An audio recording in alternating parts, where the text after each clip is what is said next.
Aliu? Sorry, guys, listen. It's not my fault. We got stuck yapping, and I can't help but listen to the sound of Zanny's voice. You know, it just got me so intoxicated and drunk off his. Anyway, hi everybody. Welcome to the stream. I hope you're all. Hi everybody.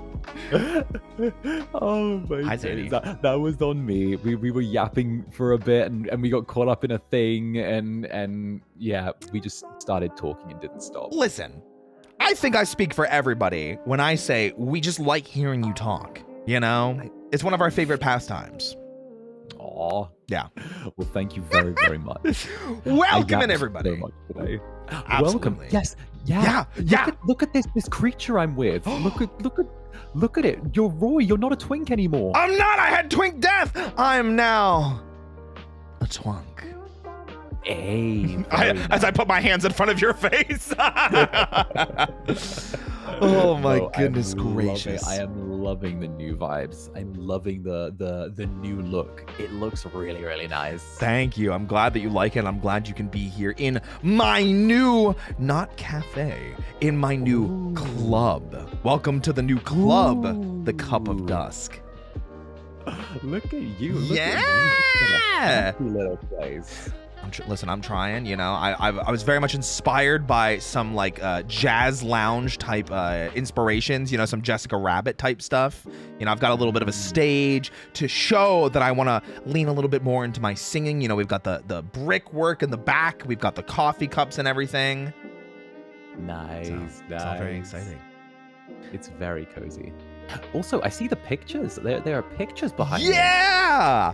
Yeah, the pictures are all audio roleplay thumbnails from the audio roleplay channel. I thought I recognized them. Yeah, we actually just put out one today. So if you guys like voice acting, you like audio roleplay, you like men being men with other men. Hey, hope you're having a wonderful hey, thanks for the 100 bits. I forgot I had GTS on. Fantastic Friday, D less than 3. Thank you, Jungos, for the 100 bits, and thank you, Aoya. Aoya, with that. Wait, what color? What color supa is that? That's an Akasupa. Oh, arigato ne. Arigato gozaimashita. Hontou ni. My goodness. Let's go. Thank you, Alia. Oh my gosh, that's crazy. I wasn't expecting that. Akasupa. But yes, it has been an incredible transformation. I'm very excited to be here in the new Cup of Dusk. I'm so excited that you are my first friend that I was able to bring on with me. Yeah. No, it's lovely to be here. I noticed you've got some rather lovely cups in the background as well. You know, I do have one you might be particularly interested in. It's right back here. It might be actually behind your wing a little bit. There we go. There's that purplish one that has a wing on it. Man, I wonder whose wing that is on the on the cup. That's crazy. That's crazy. Whoa. Oh my goodness gracious. Yeah, we had to have a cup ready for you. You know, I'm always ready for you. Oh my, thank you. Of course, of course. Now, Zanny, I do have to ask, because something that's very important, you know, to me, to the community, it's something that we've added with the new, you know, transformation of everything. How do you feel about apples? How do you feel about, Wait. How do you feel about My head went to smut. apple? My head went to smut. What? What's wrong with me? I said apple. Apple. I love apples. It depends. I like the green ones. The green ones are the best. I like eating cooking apples and Granny Smith apples. And an apple a day keeps the doctor away. I like apples. Oranges are better in my mind. I love oranges, tangerines. They are absolutely great. Adore those. In fact, one time I bought like a couple of kilograms of oranges and ate them in a week. Okay. But you know, don't worry about the fact that my shirt came off. I'm just getting a little heated in this conversation I'm about to have with you. See, okay. I'm not gonna let you get away with the fact that I said apple and you said smut. Where's the correlation between the two? I'm a little confused. I'm a little perplexed. Okay. I thought that you were going on like a little tangent because like, oh, this big transformation, da da da da da da. I don't know. I thought you were feeling yourself. You know, you were like, oh, no, that's for later, and that's your job. New body, new everything. Oh yeah. That kind of way. Yeah. Like I thought you were taking it that way. Like apples came out of nowhere. Well, they're not for the channel. We have an emote and everything. We actually have an emote for it now. Wait. So what's prompted this discovery of apples? Okay, so there was one random stream I had where I don't know why I just happened to have an apple with me because I was like hungry and I was like, I'll just eat an apple, whatever. And the way that I said it, my mouth was so full of the apple that I went apple. So APPOL, apple. And it was such a funny thing. Chat like loved it, and then I did it like a second or a third time unintentionally, like keeping it going, and then it just became a thing of the channel. So like if you scroll up in my chat, oh, I'm getting big. If you scroll up in the chat, you'll see there's like a bajillion of the apple emotes and people just saying apple because it's just a thing now. Just apple. Yeah, just apple. Even Alia's in on it. Ringo this. Oh my goodness. But yeah, so I hope you like apples. I do. I love apples. Good. Apples are great. And not the smut kind, okay? No, dude, Gosh, keep your mind out of the gutter. I know it's hard because, you know, Ship Incubun is here, but you know. Just saying. My goodness. No, but it is lovely to get to be here. And Good. Of course, you know, the transformation of this place, this lovely little cafe that is, well, former cafe. Former cafe, yeah. Yeah, former cafe. It's kind of under new management, you know? Yeah, I'm basically a new person. It's kind of weird, I'm not gonna lie. Right, you seem like a whole new person. Oh my gosh, it's almost like my hair color changed. I grew a couple inches. I have way more muscle mass now. You know, my chest bounces a little bit, you know? That is true. You do have some bounce on the booba. I do in fact have some bounce in the chest department. In the personality department is what I like to say. I have a bouncy personality. Oh, very nice. Yeah. Well, you know, hopefully, it might not be too long until I end up feeling a new version of myself as well. Oh, he's teasing us, guys. Are you hitting the gym? Are you hitting the gym too? Get a little muscle. I have to admit, I've missed the gym a little bit, Oh. but don't worry. Let's just say fashion. There's a fashion overhaul. Listen, fashion or not, don't worry. If you ever need a workout partner, I will make sure that you and I have the sweatiest, most gay workout possible, okay? Oh, I'm down. Let's go. Absolutely. There you go, guys. There's your content for the day. Zanny and I working out, getting really hot and sweaty together. No, but Zanny, we are actually here for a different reason today. Specifically, I reached out to you like 2 months ago to plan this. So, guys, as I'm sure many of you have been here for before, because I have become known as the VTuber that introduces their friends to Power Rangers, I am trying to kidnap and indoctrinate all of my friends to the Power Rangers cult. Mm-hmm. And Zanny is not safe from that. And so he is here today to be indoctrinated. One of us. One of us. One of us. Now, yeah, I know like a tiny bit about Power Rangers. I remember it from when I was a kid. They used to have it on like Saturday mornings when I was eating my breakfast cereal. But I don't know very much outside of like decades old memories. It's very fuzzy. It's very, very fuzzy. And there was a bit where it like went off the air. I know I own some old Power Rangers videotapes, which carbon dates me. But like, listen, it's fine. It's fine. Listen, I'm sure many of us are carbon dating ourselves here, remembering that Power Rangers came out in 1993. Oh man. But wait, did you say 3? 1993. So it's 31 years old. Turns 32 this year. What? Yeah.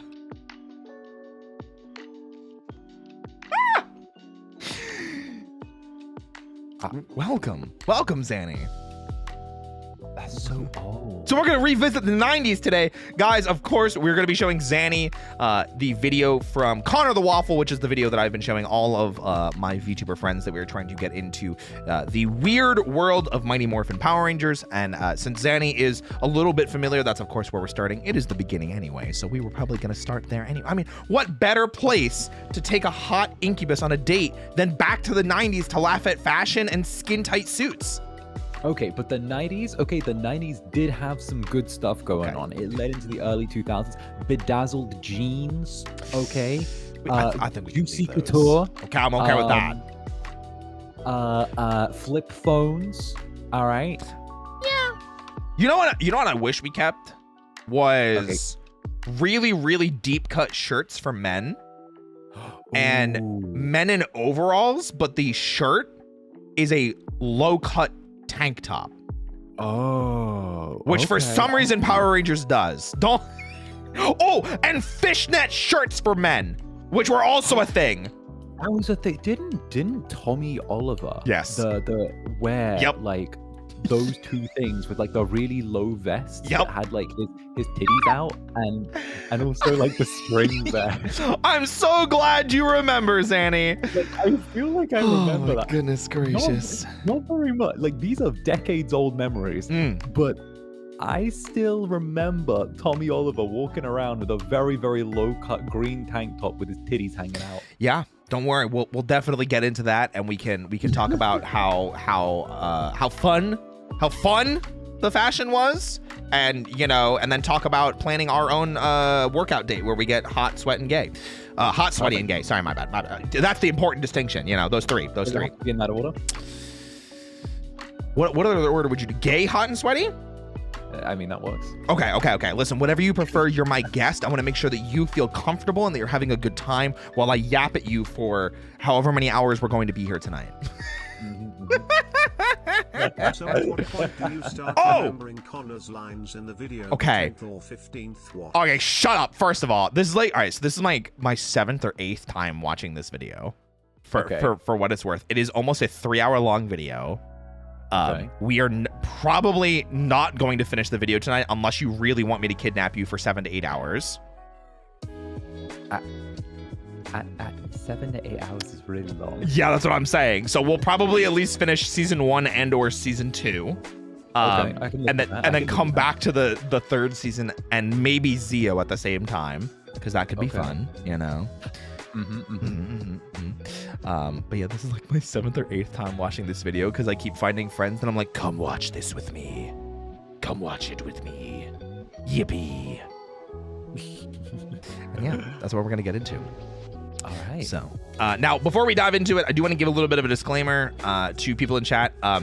I've been forgetting to make this disclaimer, but as I have been working with more friends and doing more collabs like this, I do want to specify or stress or apologize in advance if you do sub or cheer or anything along those lines, or super chat or gift members or anything like that, and I don't see it. I do apologize. I'm trying to give Zanny my attention. You know, I don't get to see him very often.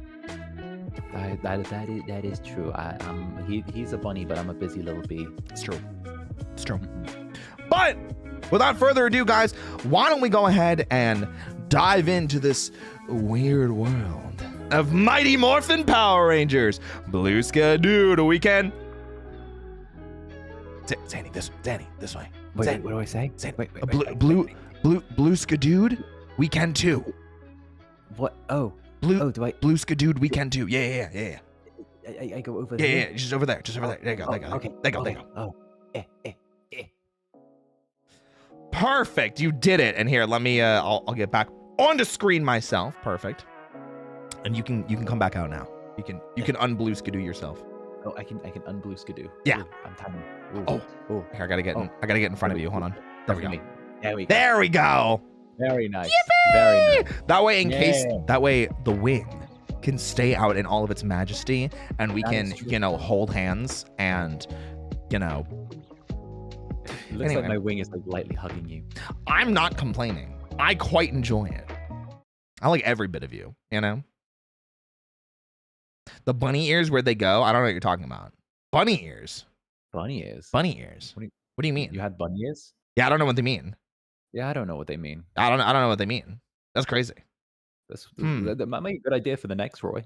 You know what? That's a fair point. Oh, look. Right? You know what? It got a little chilly in here. I'm gonna never mind. I put my shirt back on for a second, realized that, Zanny's just too hot to keep his shirt on around. But you know what, Zanny? Are you ready to dive into this weird world of Mighty Morphin Power Rangers? I'm ready. Okay. Here we go. 3, 2, 1, go! Super Sentai is a long-running TV series in Japan that's still As it definitely is. It is a very long-running series. going How strong long to has this it day. been running in Japan? Super Sentai started airing in 1976. Oh, whoa. And Kamen Rider started airing in 1971. Oh. So that's like 50 years? Yeah. So Super Sentai turns 50 this year. Ironically, Super Sentai is one of the longest congruent or concurrent running series that hasn't taken a break. So as soon as it started in 1976, it has continued to go since then. Kamen Rider did take some breaks. Every season. Yep. Every single year there's a new season. So they're having their 50th anniversary season currently. That's really impressive. Yeah. Normally from having worked on the production side of shows before, normally you need quite a long reset time. They must have people that they rotate in and out for production roles. So from what I understand, the crunch time for Super Sentai is it's down to a science because they've done it for so long. So they have the people to the point where they're filming sometimes a year in advance of season just to get certain things set up. Interesting. Because I know that there's a certain amount of reset time, and you have to also account for delays on set as well from the experience I've had filming. So it's crazy how one small thing that can knock on, even something that's completely inconsequential, like a broken lighting lamp bulb that needs to be changed, can knock stuff forward an entire day. So normally there's quite a lot of redundancies built into filming time. So the fact they've managed to polish the actual timing down to a science is really impressive. That's what I understand it to be. And especially with the stunt teams and the stunt coordinators and everything like that. It's pretty crazy. Yeah. That's crazy. And this exact reason, the conversation you and I just had, is why these videos always take so long. We're 4 seconds into the video and we just had a 4-minute conversation. It happens every time, every single guest, every single time. We always end up, listen, we just have big things to say, big arms, big things to say, This is what happens. All right, let's find some more things to yap about. Let's go. Day. The series follows a team of teenagers that have the ability to transform into colorful spandex-wearing superheroes. I should preface that Power Rangers is like that. Super Sentai is not. They are not always teenagers. Actually, more often than not, they're not teenagers. They're usually like young adults. Right. I know that happened in a few of the Power Rangers seasons later on, if I remember, because like they had like some adult rangers in, I think it was Time Force, that everyone was like a grown-ass adult. Yep, everybody in Time Force is an adult. There's a couple seasons where everyone's adults, but like Super Sentai, more often than not, they're adults. It's usually more rare for them to have high schoolers or young people. The kiddos. Yeah, the kiddos. The kiddos. Known as Super Sentai. Whoa, that's Together, crazy. They must defeat the evil, all while balancing their normal human lives. They're gonna defeat the evil. The series made its debut in 1975 with Himitsu Sentai Go Ranger, and was clearly a hit with kids. Yeah. After Go Ranger, tons of Super Sentai. I love this season just for the suits. They're I was so just thinking, pretty. the outfit design is so good. Like the orange and the silver kind of is a real standout in there. It makes me so sad because until recently, we didn't have an official or orange is a very uncommon color for Sentai. This is a silver ranger though, not an orange ranger. So anytime I see orange used as an accent color for something else, I'm like, please. I do know one tiny bit of like hit me. super specific Hit me. Power Rangers lore. Okay, so in what was it? Rescue, the rescue one. Let's be rescue. Yeah. Yeah, Lightspeed Rescue. I know the Titanium Ranger was added in specifically for American TV. Yes, and it wasn't in the original Japanese cut. I know that. That was a trivia answer. So it's really funny, and we will eventually get to that video. But yeah, the Super Sentai counterpart, which is QQ Sentai Gogol 5, which is based on rescuing. Surprise, considering Lightspeed Rescue was the what we got out of it, but it's also very family oriented. So every single ranger is actually related to each other, as is their like commander figure. And there is air quotes a sixth ranger in the Sentai, but it's not a ranger. It is one of the mecha, gets like an AI and acts like their brother. Oh, I just remember the bit with the Titanium Ranger being like chained up to like these two pillars, and he had like this snake tattoo. Yeah. And like, no, that was cool. I'm glad you know some stuff. This is gonna be really fun. Guys, look at that. Zanny knows more than he let on.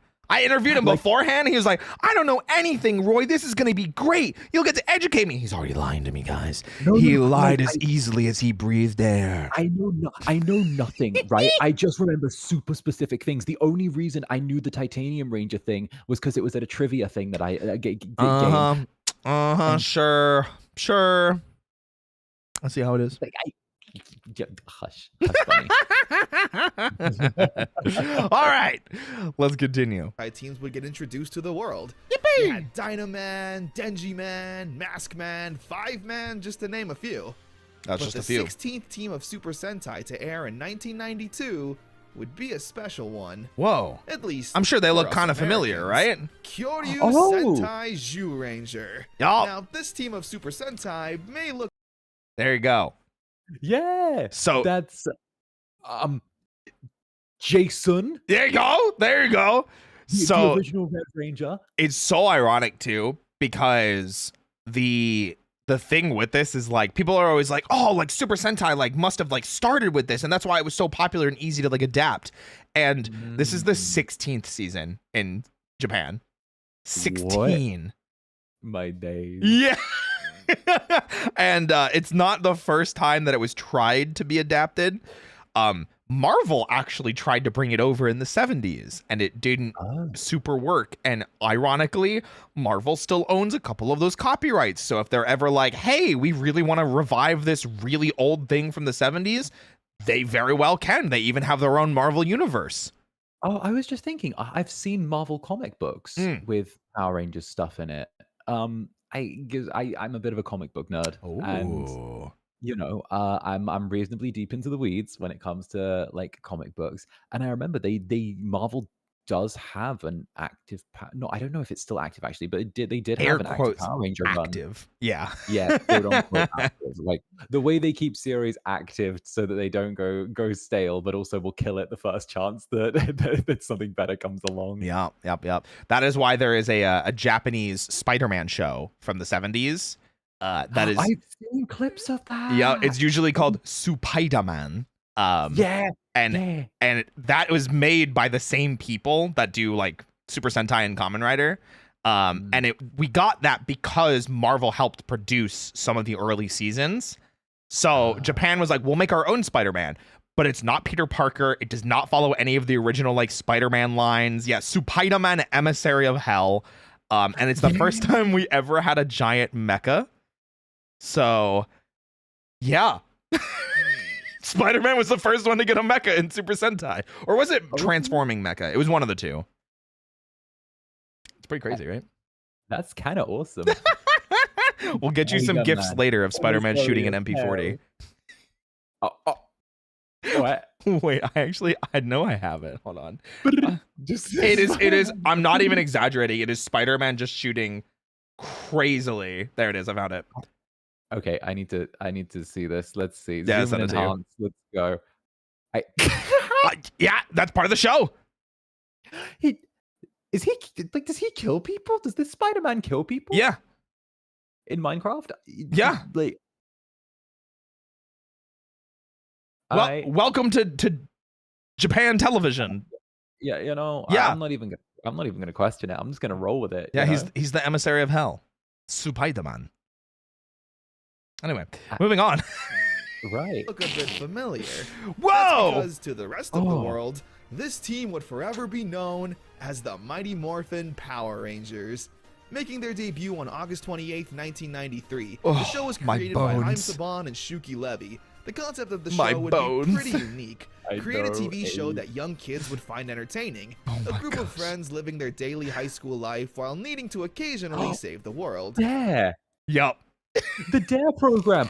The DARE program, for those who don't know, was the most unsuccessful anti-drug program in American history. It actually caused, as a result of its implementation, more children to do drugs because it phrased drugs as being very, very cool. Yep. So it actually ended up increasing the amount of kids that got into drugs because of how badass they made the people look doing it. The 90s, man, they were a wild time.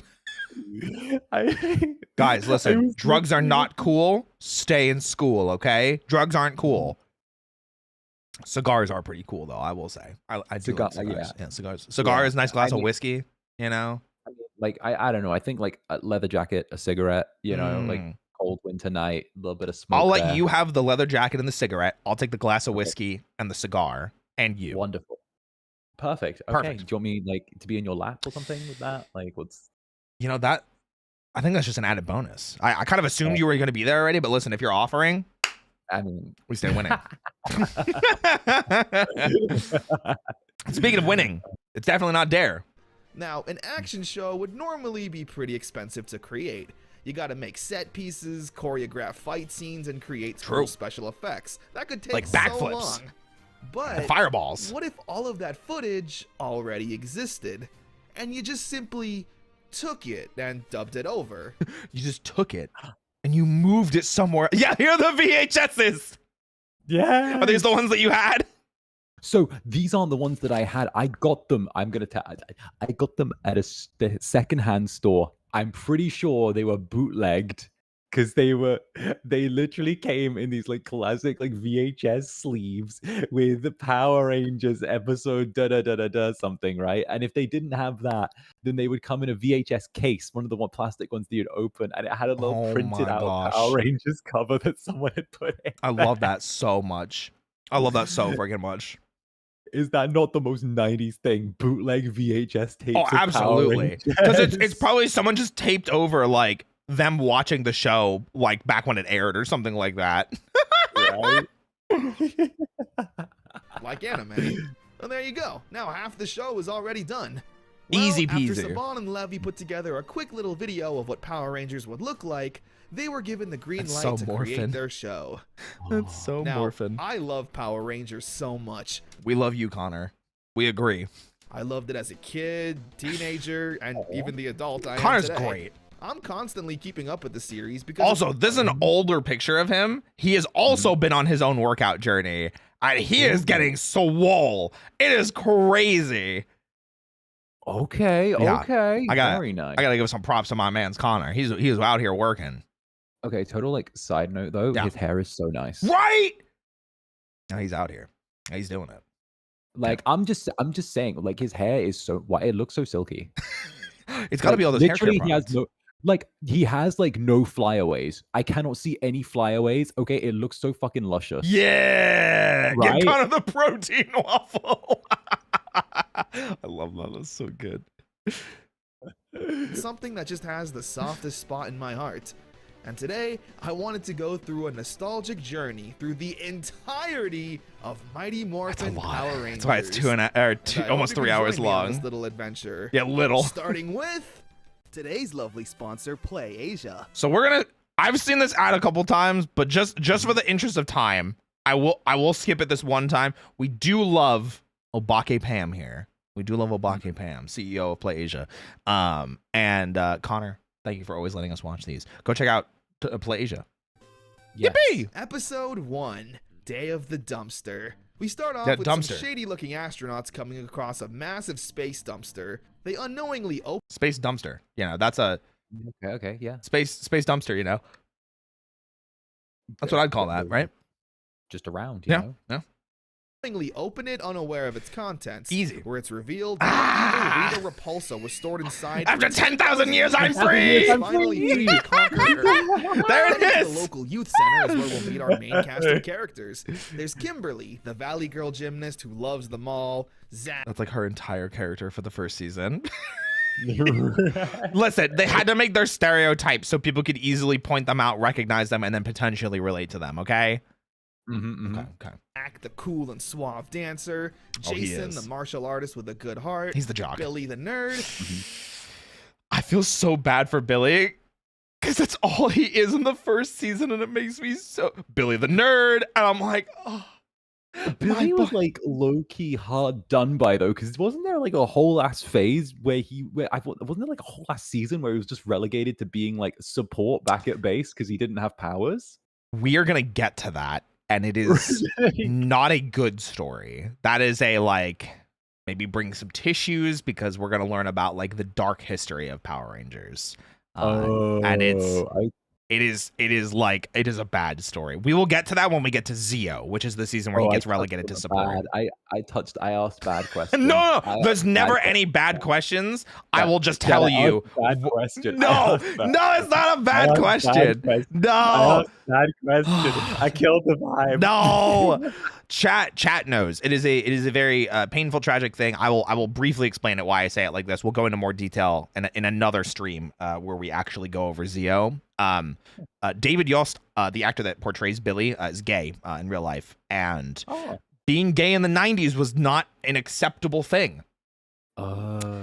So on many occasions, he was ridiculed, berated, made fun of, verbally abused, all these kinds of things. And it's part of the reason why he was not a ranger in Zeo. And then he explained this later in an interview. He got called the F slur too many times one day while filming Zeo and walked off set. Yep. Okay. And then especially while we're watching this, with that information in your head now, pay attention to how many times he gets paired up with a girl to make it even more awkward. Like I said, it's the weird world of Power Rangers, not just the episodes in the story. It's also the behind the scenes stuff. It's the hey, you didn't know this part. Listen, there's a lot of interesting stuff. David Yost is in a much better place now. That story continues on, but he recently returned to Power Rangers to help produce and film the 30th anniversary special. So we love David Yost. Absolutely. Okay. Props to the And guy. Trini, the friend of Kimberly and resident translator for Billy when he speaks nerd. Despite because they need a coming from nerd vastly speak different translator, backgrounds you and know? lifestyles, they're all really good friends with each other. We also get introduced That's to what I the need. best characters in the Vulcan entire. You know! I know Vulcan Skull. You would I know know. her. So I'm really into TTRPGs, and I know Hyperforce. that had the opportunity to play a ranger in Hyperforce, the TTRPG, and it was a really fun little arc because even though it was just in the TTRPG that Power Rangers announced, it was really nice to see someone who'd been the comedic relief for the past like 30 years of something finally get to be a ranger and like have his little arc. So here's the crazy thing, and a lot of people are saying it in chat, is like the real stars of the shows, the true protagonists, the boys, yes, them. Bulk specifically, Paul Schreier, ended up becoming really involved in the show, as did Jason Narvi, who is Skull. They both ended up not only producing but directing a lot of episodes in later seasons. Paul Schreier still to this day has the record for most number of episodes appeared in as Bulk. True protagonist. Yeah. So, and theirs is the only story that consistently goes from episode 1 of Mighty Morphin all the way up like 7 seasons forward. So it's pretty crazy. Okay, that's awesome. But they are fantastic. I'm glad you remember them. They are great. Entire Power Rangers franchise. True. Bulk and Skull. True and real. Two friends who start off as generic bullies to the Rangers, but will have the most satisfying character arcs in all of media. We will get there in many videos. In many videos. Though, they're just dumb bullies who usually end up getting their comeuppance almost instantly. Anyway, yeah, but Rita they're eventually our makes dumb herself bullies, at home on you the know? moon and causes an earthquake back on Earth, where we cut to an underground base ran by Zordon and Alpha. Zordon is an all-knowing and powerful wizard that takes on the form of a disembodied head. Yeah. While Alpha is his robotic helper that. So, Zenny, you like people that are voice actors, right? You can recognize voices. Are you familiar with the actor Richard Horvitz? Richard Horvitz. It was part of a little show called The Grim Adventures of Billy and Mandy. A little video game called Psychonauts, a little show called Invader Zim, an online series called Hell of a Boss. You know, any of those ringing a bell? Yes. This is Richard Horvitz. I didn't realize this was Richard Horvitz. He is around for a really long time. and I took lessons from him. He was my coach for a couple months in voice acting. My day. Yeah, the lore goes deep, guys. It goes deep. All right. Tries his best. They're informed of Rita's return, and Zordon tells Alpha to find 5 overbearing and over-emotional humans. Not teenagers! Why those were the qualifications, I guess we'll never know. Naturally, our 5 friends are the ones who are chosen and summoned to the command center. Listen, it's iconic. You gotta just teleport, you know? Power Rangers to fight off evil and save the world. Naturally, when a giant head tells you all of that, you're not gonna listen and probably just leave. Jason looks like he wants to stay. I'm just saying. You can see the longing in his eyes. He's like, whoa. He was for it. I mean, it makes sense though. Like, yeah, the amount of times they brought back the original Red Ranger, like, you know, it makes sense. Oh yeah, absolutely. Yeah. Which is exactly what our heroes do. Some heroes, huh? They then get attacked by Rita's putties, which act as her general grunt soldiers. The Rangers try to fight back, but love are his ultimately dance overpowered. fighting. That is until Zach busted out the Jason remembers moves. that Zordon said that these power morphers would give them powers. Thus, it's morphin' time. Listen, don't worry about it, okay? All right, Zanny. Power morphers will give us power. Okay, listen. Power Rangers is not, in the beginning, known for its incredibly creative writing. We have to give them a few episodes of being goofy, okay? I know, but still, okay, I'm allowed to tease dialogue just a little bit. Okay. Just a little bit. Just a little bit. Hey, did you know Roy Chiato, the bunny boy, is a bunny? Whoa. Says who? Are you sure about that? Xander Netherbrand, the incubus, is an incubus. I love incubi. Oh, I love incubi. I'm such a big fan. Thank goodness I have one here with me. Right. Emotional support incubi to be kept on hand at all times. Emotional support. Yeah, let's go with that. Emotional supports. Yeah, gets you through a variety of emotions. Oh, yeah. We can't say that here on Twitch.television or on YouTube. Not television. The joke doesn't work as well. What am I supposed to do, Zanny? Can you emotionally support me through that? Yes. That's why I'm here. Aww. You're being supported right now. Oh my gosh, thanks. Oh my gosh, thank you. Guys, stop laughing. This is serious business, okay? We're trying to Yeah, talk about Power Rangers for the here. power. Yeah, for the power. Except he doesn't say that in the first episode for some reason. It's only the most popular catchphrase they made. Oh yeah, it's The morphin' team time. then shout dinosaur names at the top of Yeah. their lungs, transforming them into Power Rangers. Yippee! Where they now have the power to fight off putties in full glorious Japanese footage fashion. Yeah, because it's They all played the theme reused song throughout, Japanese which footage. I can't play for you sadly because YouTube copyright. Oh. What'd you say? I was like, oh yeah. Oh, like it is just all I don't know. It just struck me that it is all just reused footage. I don't know. Like I knew it was, but like seeing it back and seeing like Yeah. the body types just is so totally different. Isn't that and, really like, cool? Because you can see the difference in the film grain that was used in Yeah. Japan versus what's used in America. And even if you look like at some of the backgrounds that they have, you'll be able to see like famous landmarks. So a lot of the time Sentai is filmed in Tokyo, at least Zyuranger was. So you can see like famous landmarks like Tokyo Tower in the background. Yeah, no, I don't know. Like I knew it, but like when you see the difference in the cut after like, 20 years, then like Yeah. you suddenly realize, wait a sec, how did they ever convince little kid Zanny that like Because we believed more. It we was believe? it was easier to tell us that that's just what it looked like. It was harder to notice also because TVs weren't as high quality back then. True, true. Also, I like to think that the world hadn't robbed us of our innocence yet. Yes. Also, I'm trying to get robbed of something else with an anyway. Right, will obliterate me. I can use the Super Nintendo rendition. Oh yeah, really funny thing. Anytime you hear any of this music that's playing, it's like that sounds like it's from the show. It's from the Super Nintendo game, and it's copyright safe because it's from a game. Even though it like listen to this, listen. It's beat for beat the same. Which is actually really good. It's just the song. This is what But kids it's instantly safe! fell in love with. The martial arts and colorful suits, the rock and I love roll it. music, summoning the Megazords, which Yeah. are these giant robots. Man, how could young kids not love this? It's true. We do Anyway, love the big team eventually saved robots. the day and returned back to the Big Command dinosaurs. Center, where they officially accept their roles as Power Rangers Yippee! and promise to always protect the world. It's an insanely solid start to the series. I don't want to go too in depth right now and give my thoughts on the characters, actors, and arcs.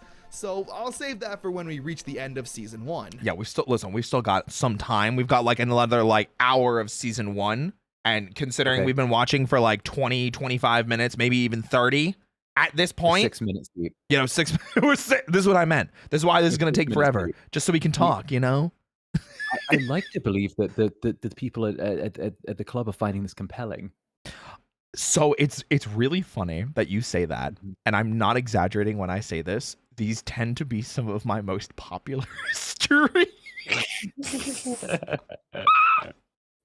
And that's why I love bringing on new friends, because I'm genuinely super passionate about this, and I love bringing people into something that's so old, that has so many behind the scenes things that they didn't know about, or to help them kind of relive and recapture a piece of their own childhood, and then kind of embrace that fun. So No, I really love that, and I feel like not to like pat myself on the back, but I feel Do like it's Here, I got you. I got think you. that, like getting to come here kind of plays into you choosing to bring me on. Also plays into like some of my background as well, working in film, working in okay. knowing like what the film turnaround is like for working on short films and short series and stuff like that. What the turnaround is, because I spent like years and years and years working with directors who were like at Sundance and who were were part of like the Spanish Academy. So it's really interesting seeing that reflected on like kids shows and how or really not traditionally a kids show, because everything that I've seen so far from the production side on both seems like this was treated as a full-fledged like film endeavor. It was it's definitely the first kind of show of its time too, because no other show to this point had tried to take footage from an already established show and feed it into a plot that was originally constructed. And it definitely gave birth to a lot of shows like it. You know, we ended up getting things that were obviously very Power Rangers inspired, or, you know, tokusatsu, the umbrella term, inspired with things like Big Bad Beetleborgs. We had VR Troopers, Masked Rider. There was a lot of like really big stuff that happened during the 90s because they caught lightning in a bottle and they were like, well, how much more lightning can we catch in this bottle? So Right. How full can the bottle get? exactly. Mm-hmm. But yeah, For now, though, we move on to episode 2. episode High 2. Five. We start off with the gang Only a hanging half out at the hour rec in. center, which acts as a juice bar ran by Ernie. Jason's climbing a rope. Ernie.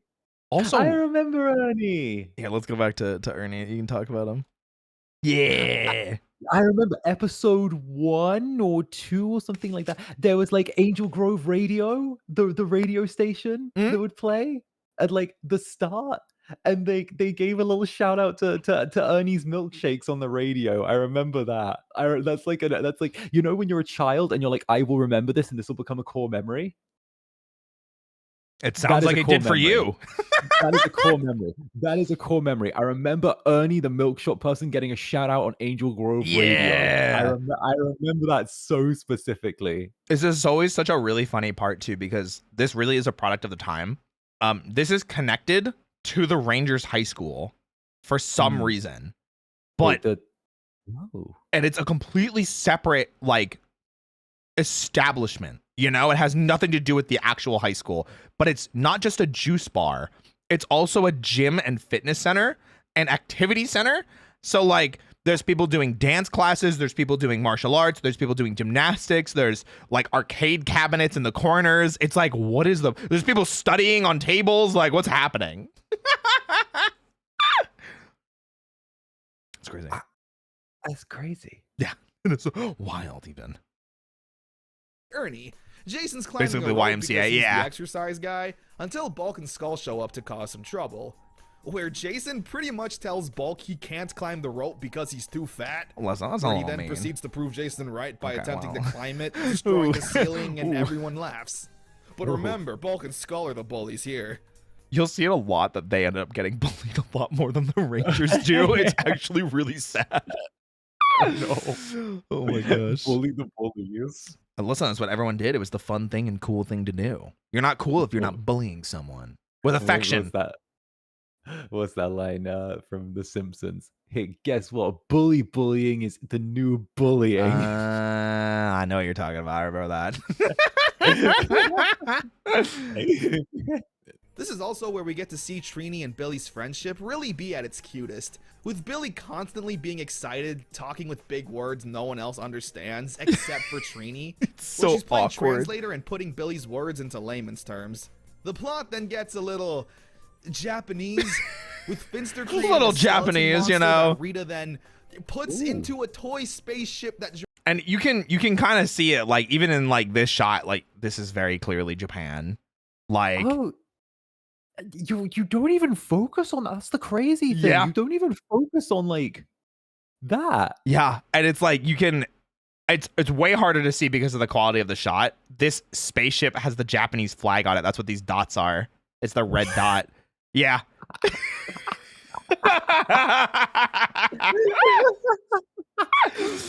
Oh my god, I love it. It's just so funny. spaceship that drives around totally not Japan. Yeah, and like you can see, like even the side of the roads that they're on. It's just literally Japan. I think I actually remember this clip from when I was a child. Oh my gosh, it's just so funny. Yeah, it never gets old when people realize for the first time, right? Right. I think I remember this clip from when I was a child and thinking the rocket went so fast it did like a lap of the planet. Oh, I should have thought of that. What the heck? Right? Damn, I was a stupid 'Cause, like, kid. I thought like that was why why the place looked different. I didn't think it was Japan. I just thought it was like somewhere else because it did like a lap of the planet, you know? Because it was like so fast. Damn, Zanny's smart out here. I was a stupid kid. I was just like, yeah, it's morphin' time. Of me.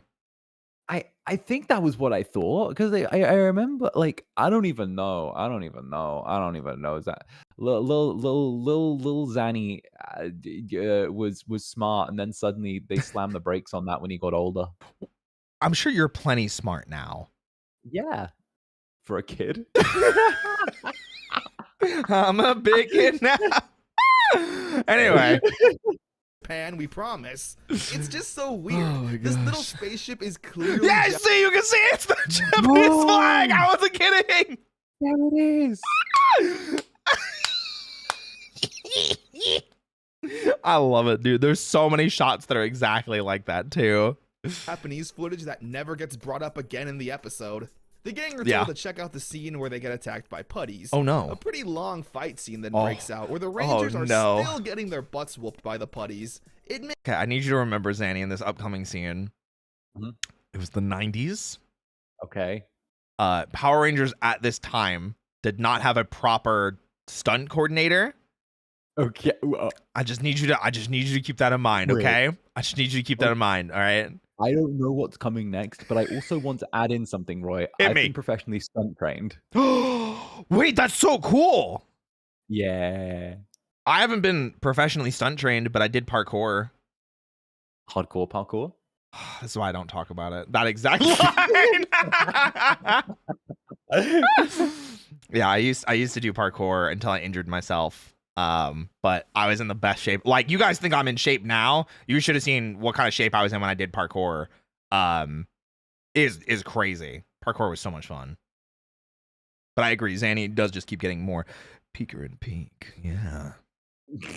Sorry. Anyway. And since the Rangers are still new to this crime fighting thing, it's just funny looking back, since in future episodes, the Rangers will pretty much make they just kind of bodied the putties even unmorphed. Jason, Zach, and Kimberly do this. just look at it. They're just no. Oh my god, dude. It gets me every time. Remember, they didn't have a proper stunt coordinator, okay? How did Jason's back not go? Listen, the 90s were a crazy time, okay? And it's fine because Jason is a literal child, because I think his actor was only 17 at the time of filming a lot of this. So it was pretty crazy. Oh no, that just feels illegal. It probably was. There's definitely a lot of stuff that he did and he's talked about. No, he was 17 when he signed the contract. He talked about it recently in some interviews where he was like, yeah, they kind of just pushed contracts at me and they were like, yeah, sign this. And he was like, well, I think I need an adult. And they're like, listen, if you don't sign this now, we can just find somebody else. It was like, oh, okay. Oh. Yeah.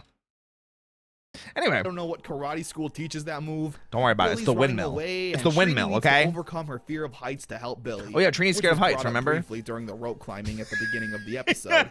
The Power Rangers then become Power Rangers because it's a lot easier to fight that way. And then the plot just goes off the rails. It's clear the team working on Power Rangers weren't super aware on how to integrate the Japanese footage into the English plots. Yeah, so we were just in like a mountainous region, you know, very, very scary heights, you know, because Trini is afraid of heights. And now we're in a circus. I never even questioned that. Apple. Apple.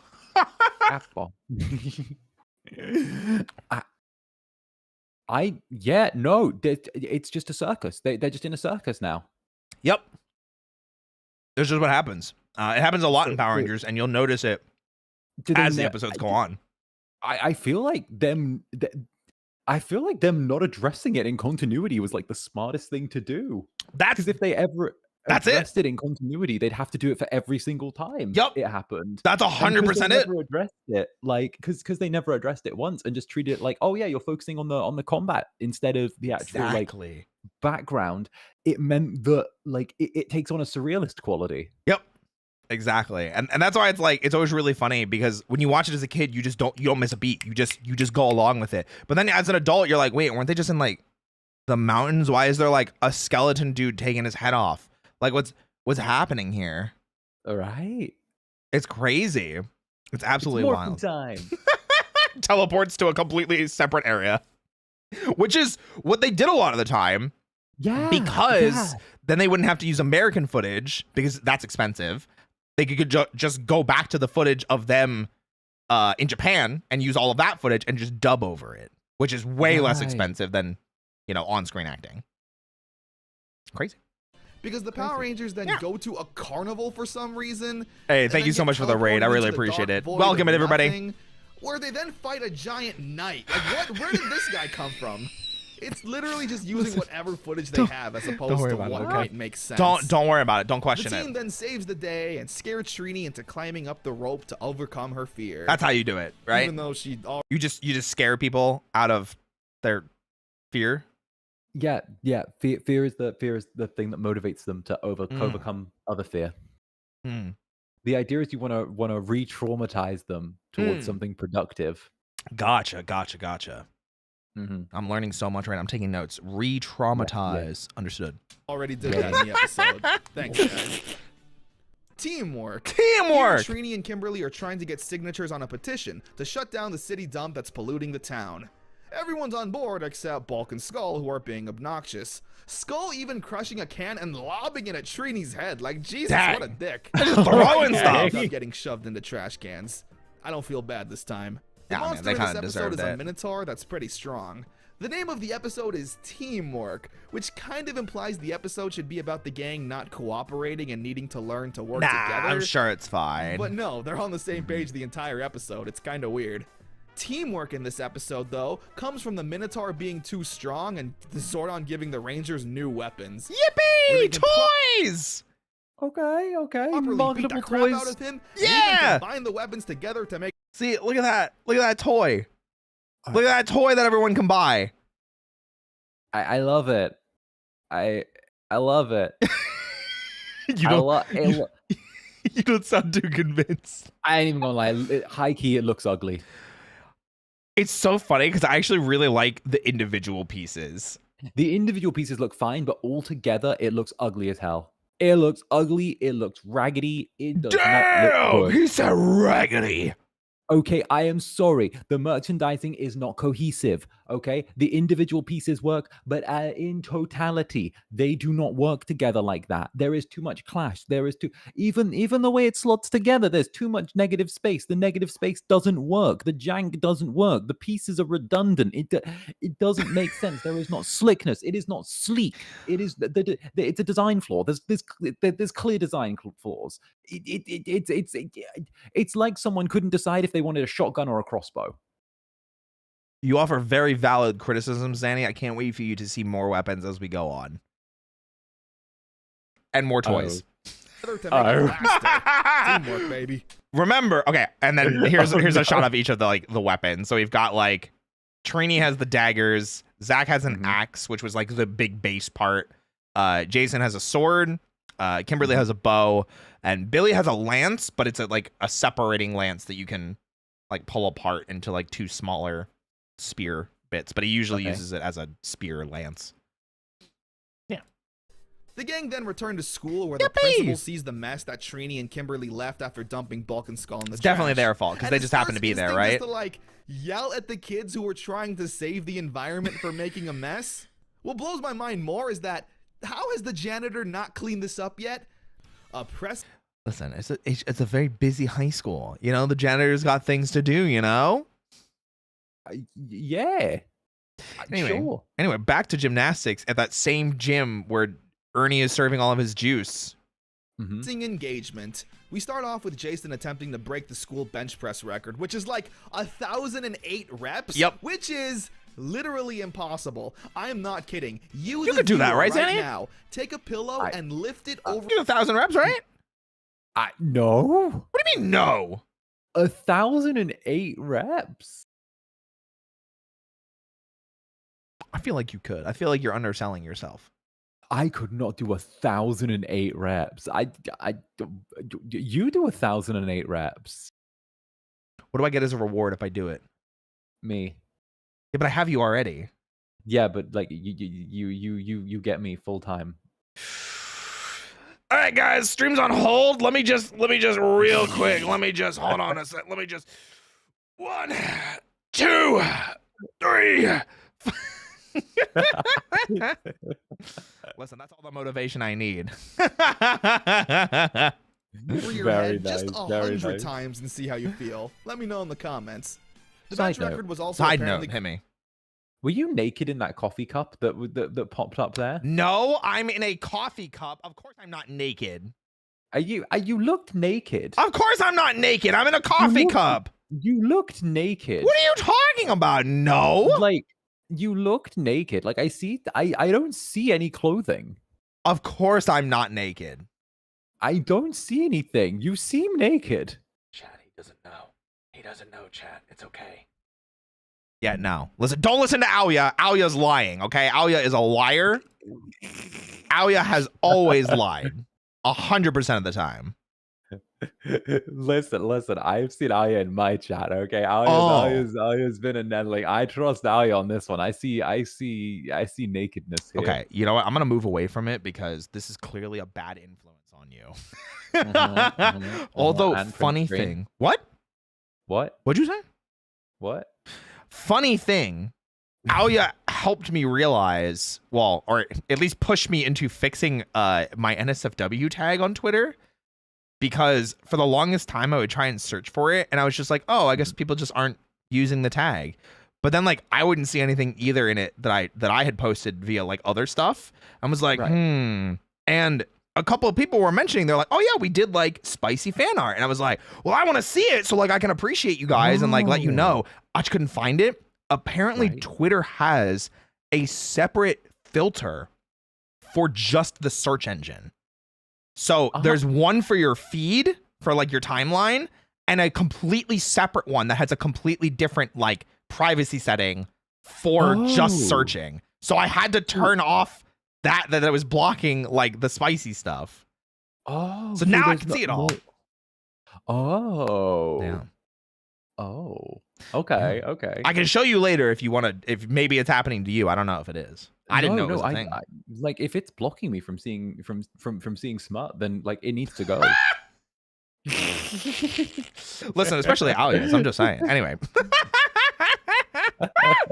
All right. Sorry, this is not the time for smut, Zanny. Okay, you can't keep bringing the conversation back to smut. First it was the apple, now it's.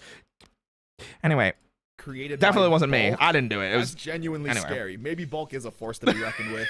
Jason doesn't break the record at first because Ernie lost counts. Bulk then tries to bully Jason, which, again, if he can bench press over 1,000 times, I'd actually be kind of scared. Although, he always falls victim to slapstick. Rita summons a Sphinx monster and the Rangers fight it. That's about it, really. Actually, really funny thing. I'm going to keep doing this anytime I can. This is like a famous spot in, I think it's in Tokyo. I can't remember specifically where the name of it, but this exact location is used for so many different shows, not just tokusatsu, not just like Kamen Rider, Super Sentai, anything like that. Just so many things. It's like this big outdoor theater.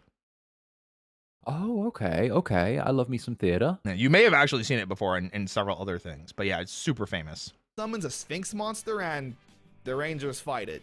That's about it, really. It's yeah, really that's literally irrelevant to the main plot. Like, you might think Rita wants to separate Jason from the group since his confidence might be low after not breaking the record, or Jason going off on his own to prove that he has what it takes to be a leader. Both of those things are kind of hinted at, but not really. I'm not going to play the specific clip because I don't know where it is, and I can't go digging for it because it'll take too long. This exact scene, though, you see that I paused on. Kimberly and Zach come running up to Billy and Trini, and they're like, guys, big trouble. Billy's like, what's wrong? Oh, Rita's got Jason. Billy's response to that, to their friend being in trouble. Oh, no. Oh, no. Word for word, spot for spot. Oh, no. Oh, no. Oh, no. That's it. There you go. We'll get to why would you do that another time, guys, okay? There are more lines like that that have become very infamous between those of us that watch these videos. The episode focuses more on the individual Rangers being able to the now deadpan. summon their Oh, own no. Megazords by themselves. Bring on the Power Sword. Listen, The episode you can always ends bring on the with power Jason sword, you know what breaking I'm the saying? bench press record, Right, while being right. genuinely the power upset sword. and accidentally flying into the cake. Well, dang, kick a man while he's down, I guess. That was unfortunate Different for both. Drum starts off with Billy trying to learn how to dance, but he has 2 left feet. Poor guy. We also get introduced to a deaf girl named Melissa. She's Kimberly's friend who also takes part in dance class. She messes up during the lesson and some girl gives her shit. Like, Jesus, she's deaf. Give her some Oh, leeway. leave the deaf girl Seeing Kimberly alone. speak Yeah, to Melissa really. in sign language is really cool to see in a kid's show in the 90s. Rita then summons a lawn gnome monster that captures all the girls and Melissa needs to save them. Funny thing is, Melissa doesn't get kidnapped because she's deaf, so she can't hear the song that hypnotizes them. Right. Yeah. Right. I got that from like I mean, you know, they introduced Melissa this episode, and then they had a character take over that, and they was playing an instrument. Exactly. And, you know, they highlighted like, you know, Melissa's deaf like first. See, you thing. pay attention. I had to have I'm this like- explained to me. I'm like, you know what? We got 2 traits from Melissa. She's Kimberly's friend. She's deaf. You know. Yep. You know Like- what? You got it. Listen Yeah. to that, guys. Zanny gets it. She She's a goes to getter. Jason for help who doesn't understand sign language. I like how she just gives up and grabs a piece of paper and writes a note.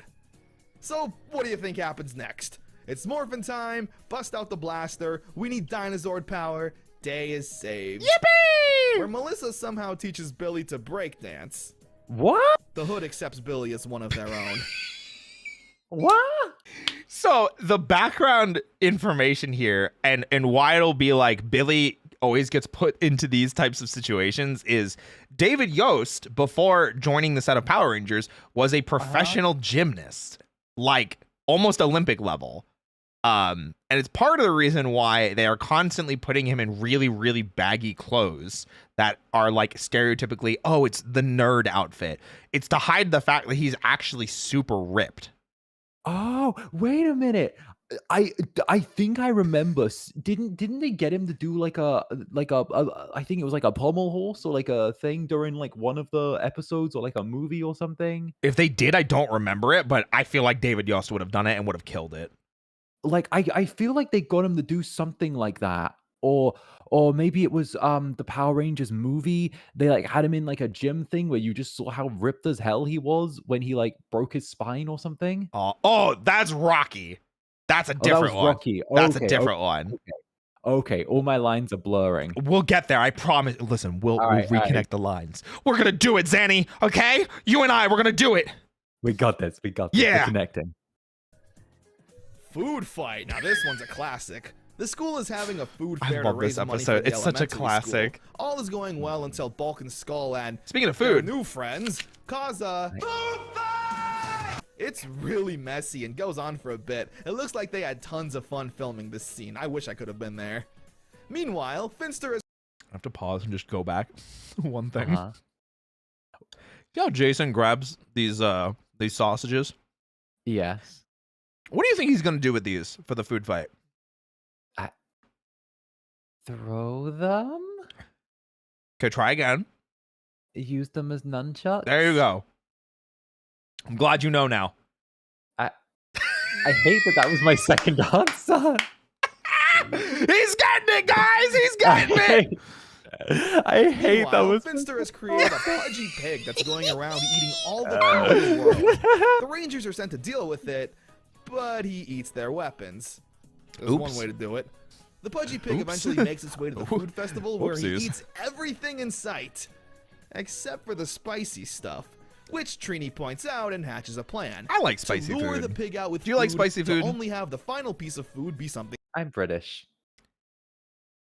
Yeah, but I'm white. I'm British. is I guess British is more than just it's like extra. Okay. All right, never mind. So listen, I like spicy stuff, but I'm sensitive to it. And Zanny just doesn't like it and is sensitive to it. Understood. Got it. Like I'll eat anything, but you know, I loved eating like some spicy stuff in Japan. But I also know where my limit is, and it's a hard limit. I don't grow that limit. The limit stays there. It's a hard limit. Listen, Okay, I can't train my palate to be better. I Okay, miss I got some spicy spice. I can stuff. take a bit, like, but I miss spicy stuff in Japan. It was a different experience. Let me tell you. Oof. I miss it one you day. can come in my suitcase next time. You can come in my Yes. suitcase. Listen, you probably have to bring an extra big one because I've been working out so much. So. Oh my gosh. Spicy to make the pig sick and spit out the weapons. I guess they're lucky the weapons came out that end and not the other. Ew.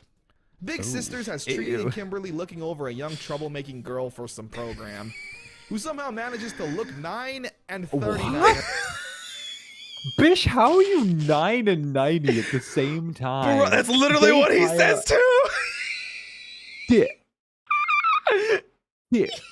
No, did they hire an actual old woman to play a little girl on the show? Okay, so it gets They have even to. it They gets have to, even right? funnier because we're pretty sure that she's dubbed over when she speaks No, because it doesn't match, and that's not the only time that a child gets dubbed over, and we'll talk about it. Is this an actual child? I need to I know. don't- Is this an I don't actual know. child? I or do is not this an know. Old woman. Don't know, no idea. I feel like this is an. I feel like they couldn't have kids on set that day or something like that, so they got an old woman to dress up as a child. I can't. It's Like, so funny because we'll see it in a little bit, but there is a reason they're wearing this specific outfit. I don't like that. Mm. I don't like seeing that. Get it off the screen. Okay, I'm sorry. Roy. My bad. She's also terrible at acting. I don't care if you're a kid. I just wanted to get your attention. She gets So a lot of people think that she's just dubbed over, and that's why it seems really like flat. So I think that's a Right. fair assumption. stolen by Rita, and the Rangers are trying to contact Zordon, but communications and teleportation is down, and Oh no. wait, I gotta mention this. Zach orders the Ernie special, which is the I want this. Okay, that is like an absolutely incubussin Sunday. Whoa. Incubunson? Incubunsin. There we go. Yeah. This is No. oh, we'd be like Lady and the Tramp, and we're trying to eat this, but like we get connected on like a piece of ice cream or like a banana. I was gonna say a banana. We Yeah. both end up like just eating a banana towards each other. You know, Tabe tayo. that like nice little banana between the two of us. Oh my gosh. Hold on a Right. second. What do you mean by that? I mean, either or. You know. Sold. I'm in. biggest ice Done. cream dish I've ever seen. Let's go I'm get ready it. to I'm ready to sign my soul away to this incubus, guys. I only have had the soul for a day. I'm ready to sign it away. Perfect. That didn't cost anything less than $100. Oh yeah, it had to have. And he just leaves it to do Ranger stuff. Listen, it happens. It was the Anyway, with 90s, you know? teleportation down, Billy introduces the gang to the Rad Bug, his literal flying car. What? He made a flying car. Mind you, he's in high school. This nerd. Look at this nerd make a flying car. It's so funny, and I'm not kidding when I say this. This is in the Sentai. So like this shot is from the Sentai. Okay. Yeah. I'm just gonna go with this. Yeah. I'm just gonna go with this. I can't. Yeah. I have to. Flying car. Billy doesn't need his PowerPoint. He could create his own Iron Man suit. True. The Rangers then Sure. morph and need to save the little girl from this giant chicken monster, which Chicken. is obvious. Okay. So this is the reason why they dressed like this. Does that look like the same Did the actress? little girl change? Wow. Yeah, no, Wow, you're so smart, Zanny. Do you know why they changed? Because this one's in Japanese. still, man. Hey, you got it. So this And, is a little Japanese girl. Yeah, I'm like, that's a little Japanese girl. And the other, the other girl wasn't. Yup. And she's wearing this outfit with the pigtails, so they got a child to do that. Yeah, okay. Yep. Now you're starting to put the pieces together. Now I'm thinking with portals. Oh yeah. He's getting it, guys. He's getting it. It's dangerous. Yeah. It's dangerous. Obviously a little Japanese girl from the Sentai footage that they made look identical to, which is hilarious and I love it. The episode ends with Kimberly accidentally dumping chili all over Bulk. Like, bro, he's minding his own business. Yeah, he's not even eating doing some anything. Ice cream. Leave the poor guy alone. I feel bad now. Let him enjoy his chili. Or Well, his now ice it's. cream. I was gonna say Or now it's both. chili. Let him enjoy his food. Welcome to bullying Bulk and Skull for no reason. Eye guy. Okay, I will say I don't remember what the name of the phobia is, but if you guys have a phobia of eyes, just keep that in mind. Oh. What Yeah. a name. In this episode, Billy's helping a young kid with his science project. His science project apparently being the Oculus Rift. Yeah, he makes a virtual VR that headset. simulates a roller coaster ride. This kid's ahead of the curve. A lot of this episode takes place with Bulk and Skull being annoying and getting their slapstick karma. It's literally like half of the episode Dematerialize his pants. Oh, there you go. Shows up. That's the eye guy. Ooh. He's Oh, just made what? out of eyes. Yeah. That looks like The that monster old of the week Yu-Gi-Oh is Eye card. Guy. He's a Yeah, monster the Thousand Eyes idol, right? Yeah. Yeah, I got you. covered in eyes. Yeah, and then he just- kind of disgusting. And then he just reforms himself via the eyes. Ugh. honestly. The Rangers eventually blow him up, and Billy's little friend wins the science fair. Over, done, Or I assume Mark Zuckerberg invested in this years later. probably. For whom the bell trolls. Trini is doing a show It's a and very tell Japanese presentation where she's episode. showing off her doll collection, which is adorable. One of her favorites is Mr. Tickle Sneezer, whose story involves him being a massive collector. Rita overhears What's wrong? You don't like Mr. Tickle Sneezer, Zanny? Yeah, no, it's a unique name. I hadn't heard of Tickle Sneezer before. Okay. Are you sure it's not the smile? No, definitely the name. Definitely the name that collector. caught me. All right, just want to make sure. overhears this, and one night while Trini's asleep, steals Mr. Tickle Sneezer and brings him to life, ordering him to steal the Power Rangers and anything else in his way. He's an innocent little fella who doesn't know any better. Sure, a little creepy, but innocent nonetheless. So Rita makes him giant, and it's up to the Dinozord. Zanny, did you see something a little weird about this shot? Is that a child? Wait, we're stood in the way of it. Here, but- I can move. I think you can stay. I- Oh, never mind. It's fine. They've probably seen it before. Because There- they'll zoom in on I it can move, momentarily. Okay, yeah. There's This There you go. It's just right there behind Zanny. there's a little Japanese boy in the corner. Yeah, so this is a very Japanese episode where like the monster's not evil and it just goes around like stealing very famous Japanese landmarks like Tokyo Tower, and the kid joins him because he thinks it's fun and also gets giant because he's friends with the monster. And it's just part of the plot from the Japanese, footage. They just didn't do anything. This is just a little Japanese boy in the corner. Yep.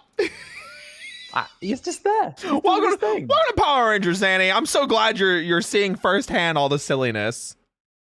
Japanese kid to save him. This Megazord-sized Japanese child. Yep. How did this slip by? Is it that hard to crop him out? Look, here, I'll do it right now. Boom. He doesn't exist. Well, So it's the crazy. Rangers defeat Rita and save Mr. Tickle Sneezer. But Oh, yep, there it is. You can see it. It's in the shot for a second. It's Tokyo Tower. Oh my gosh, dude. But wait, it turns out this entire adventure was just a nightmare Trini was having. She makes a remark about having too much Rita on the brain, which I feel like could have been an interesting episode, focusing on the Rangers being Yeah, but then overworked with school. what all would the they have done with the volunteer doll? work they do, and being heroes. Also, the adventure just being a dream can justify some random kid being there. Sure, right? Right, Zanny? Yeah. Yeah? Trini. Trini got a Trini-centric episode. That's a rare thing. Oh, very true. You're picking up on things. Whoa. Right. He's learning, right. guys. Trini got a Trini-centric episode. I haven't seen anyone get that. I haven't seen. I mean, Kimberly usually gets some Kimberly episodes, from what I remember, but Trini didn't really get Trini episodes. True. She does not have many. Dreams are weird like that. Dreams do be weird. Happy birthday, Zach. Speaking of character-centric The gangs at the juice bar episodes. trying to set up a surprise party for Zach. All's going well until You know what happens. Oh, no. Bulk and Skull show up to ruin. I love this shot. I don't know why. It makes me laugh. Just Paul Schreer picking up David Yost in this scene. Just Bulk and Skull show up to ruin everything. just yoinks Acting like them. total jackasses and even harassing Kimberly and Trini in a way that's weird to see on a children's show. Yeah, it was really Like, weird. Skull ruins Trini's painting and then grabs her arm, literally saying, "How about I help you paint another one after we have some fun?" Yeah, Right. listen, the 90s were a wild time, man. What? The 90s were a What? wild time, man. What? Listen.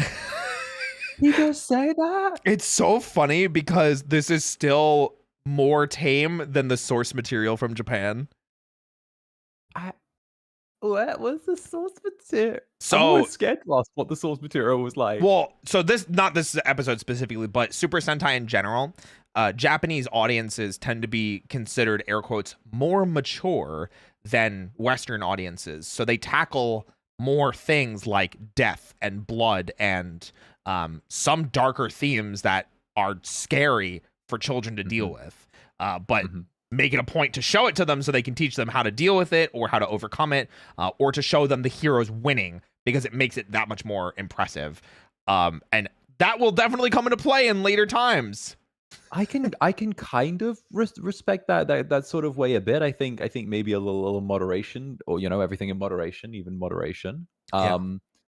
But no, I can sort of respect that sort of direction, and treating source material with a certain level of respect and introducing it to a younger audience helps acclimatize people to the world outside. I think there's definitely some merit there.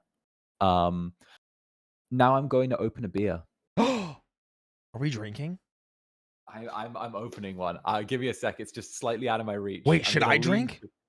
Do you want to drink as well? I could get some wine. Shall we drink? All right, guys, don't make any Let's comments drink. about my naked body. Hold on. All right.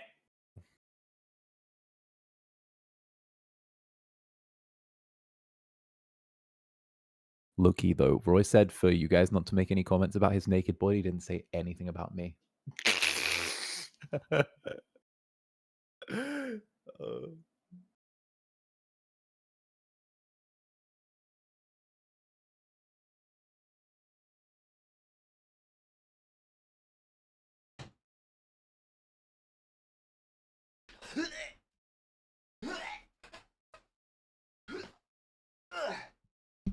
Okay, you won't be mad at me if I just grabbed the whole bottle, right?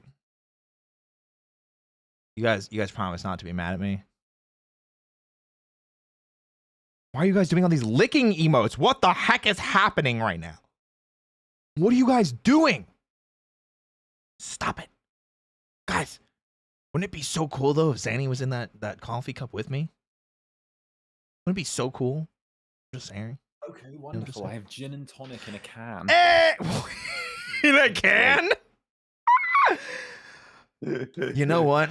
That's perfect. I'm so glad you're back. Hold on. Let me take my naked body off screen.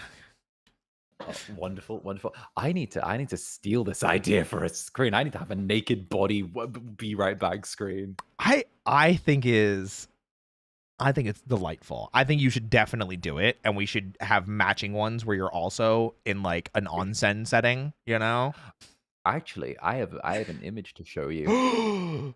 It's top secret. Ooh. And I That's steam. want to gauge your reaction to Hit this me. one. I will okay? hit me while I'm pouring a glass of wine ASMR style.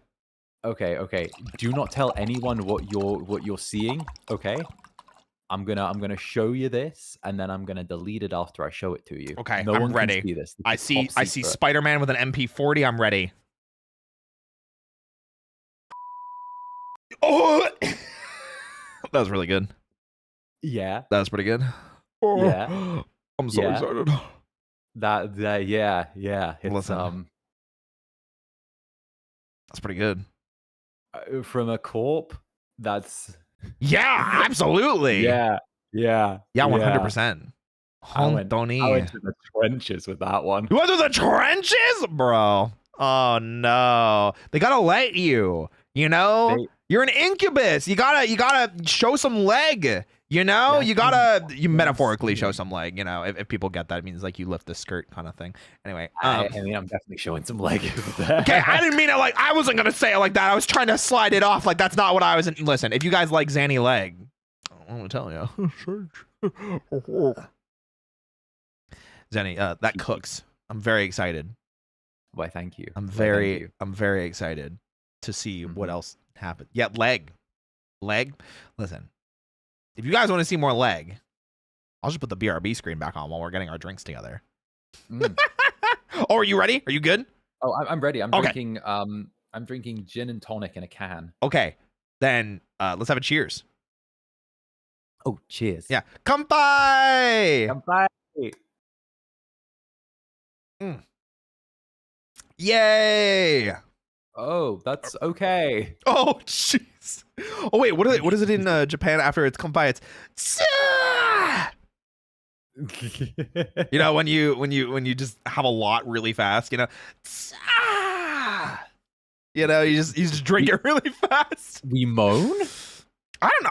I've seen it in like at least when I was in what's it called? Izakayas, like, you know? Like people would drink really fast and they would just like, you know? I don't know. I do. If you want me to moan, I mean, hold on a second. What do you mean by that? I mean, you know, make the like noise. Chad, I say winning tonight. I've got after I do those 1,000 chest presses, I've got my own personal Zanny. He's gonna join me in the onsen. We're gonna have a hot, sweaty gym date together. I'm sure there's plenty of other gay activities that I already forgot about. But right. Yeah. Anyway, back to Skull getting shoved into a cake machine. Well, they deserve this one. At school the next day, Zach is excited. Oh, there you go. This is what I was talking about. Men need more outfits like this. Look at this. Okay, that was like iconic. That style is so iconic. I love it. I miss this style so much. It looks so good. Man. And trying to get Kimberly to wish him a happy birthday. But due to the surprise party, they all act oblivious, pretending like they forgot. This naturally upset Zach, where he's angry that his friends forgot his birthday. No way. He's angry for a bit, because out of nowhere a monster attacks him. And since the Japanese footage doesn't have the Black Ranger being upset with his teammates, he just forgets all about it and is gung-ho with everyone. Yeah. I don't know, it's kind of weird seeing Zach be so upset with his friends, only to seconds later have him being super friendly and talkative. Like, there's not even a, oh, nice of you guys to remember me now, piece of dialogue or anything. They beat the monster and surprise Zach with a big party. It's every surprise party plot in any TV show ever. Still good, though. Okay. just real simple, real simple. No clowning around. Clown warning. If you guys have a fear of clowns. Okay. The carnival's in Angel Grove, but it's made pretty clear from the beginning that this clowns is no are ordinary so carnival, creepy with looking, taking though. the form of clowns. Yeah, and they act extra creepy here since they chose the most disturbing clown look ever. Yeah. And this is, I think, before clowns were like really seen as like a scary thing. You know? Literally, we got Pennywise's cousin out here. They're the bad guys. Trini even bringing her younger cousin around, and a clown straight up abducting her in plain sight. Yeah, it's pretty creepy to watch. Honestly, they hit like every like bad stereotype of a clown before they were bad stereotypes. Like, oh my gosh, dude, they were ahead of the curve. It's one thing when a kid gets abducted in Power Rangers by a guy in a rubber monster suit. It's another thing when it's just look how creepy he is. He's just taking a child. Yeah, sure. Go take the kid. Go take him. I don't want him anymore. Oh. It's done by a creepy, realistic clown. The clown's even threatening Trini, and her getting ready to throw down on a second's notice is great. The episode definitely feels... This dude's ready to square up with the spinning rings. What's he gonna do? What's this guy gonna do? Look at him. He's just ready. He's definitely ready for feels it. the He's most gonna fight threatening it. and Nah, he's realistic ready to Power throw it Rangers has been down. up to this point, dealing with realistic weirdos and needing to lay the smackdown on them. I also realized that when we came back, you're bigger than me now. Oh, Wait, how tall are you? like 6 foot? It's not fair. Are you not? I'm 5'9". Oh, that's sad. I can scooch down again. No, no, my it's poor posture was okay. what did it I'll before. I'll I had sit on bad your posture lap this before. time, No, okay? no. Small tops are great. We love small tops. Listen, I'm not small, I'll tell you what. Listen, I didn't work so hard to get these to be called small, okay? I'm just saying, wait. To get these, okay? There we go. I had to show the bare muscles with it. You know? Nice. Yeah, get him. I'm done. Anyway, Vor warning. Ranger Punks is another classic. We start off with the gang playing a nice game of I love it. Say just looked at me. What? What kind of war?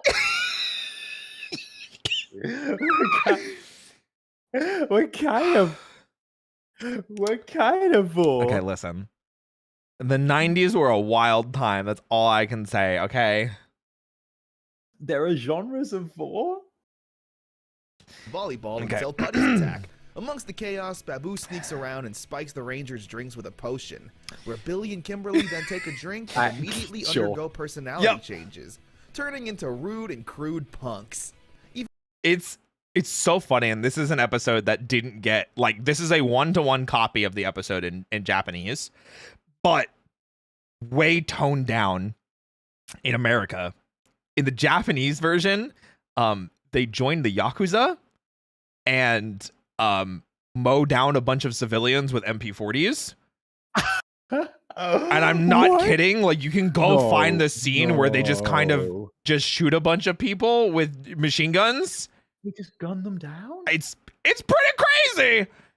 They don't talk about it much, okay? They don't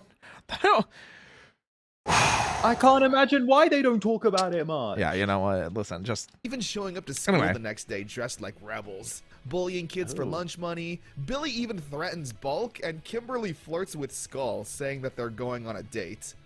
It's really that's not the first time, or not the last time that will happen while Kimberly is like mind controlled.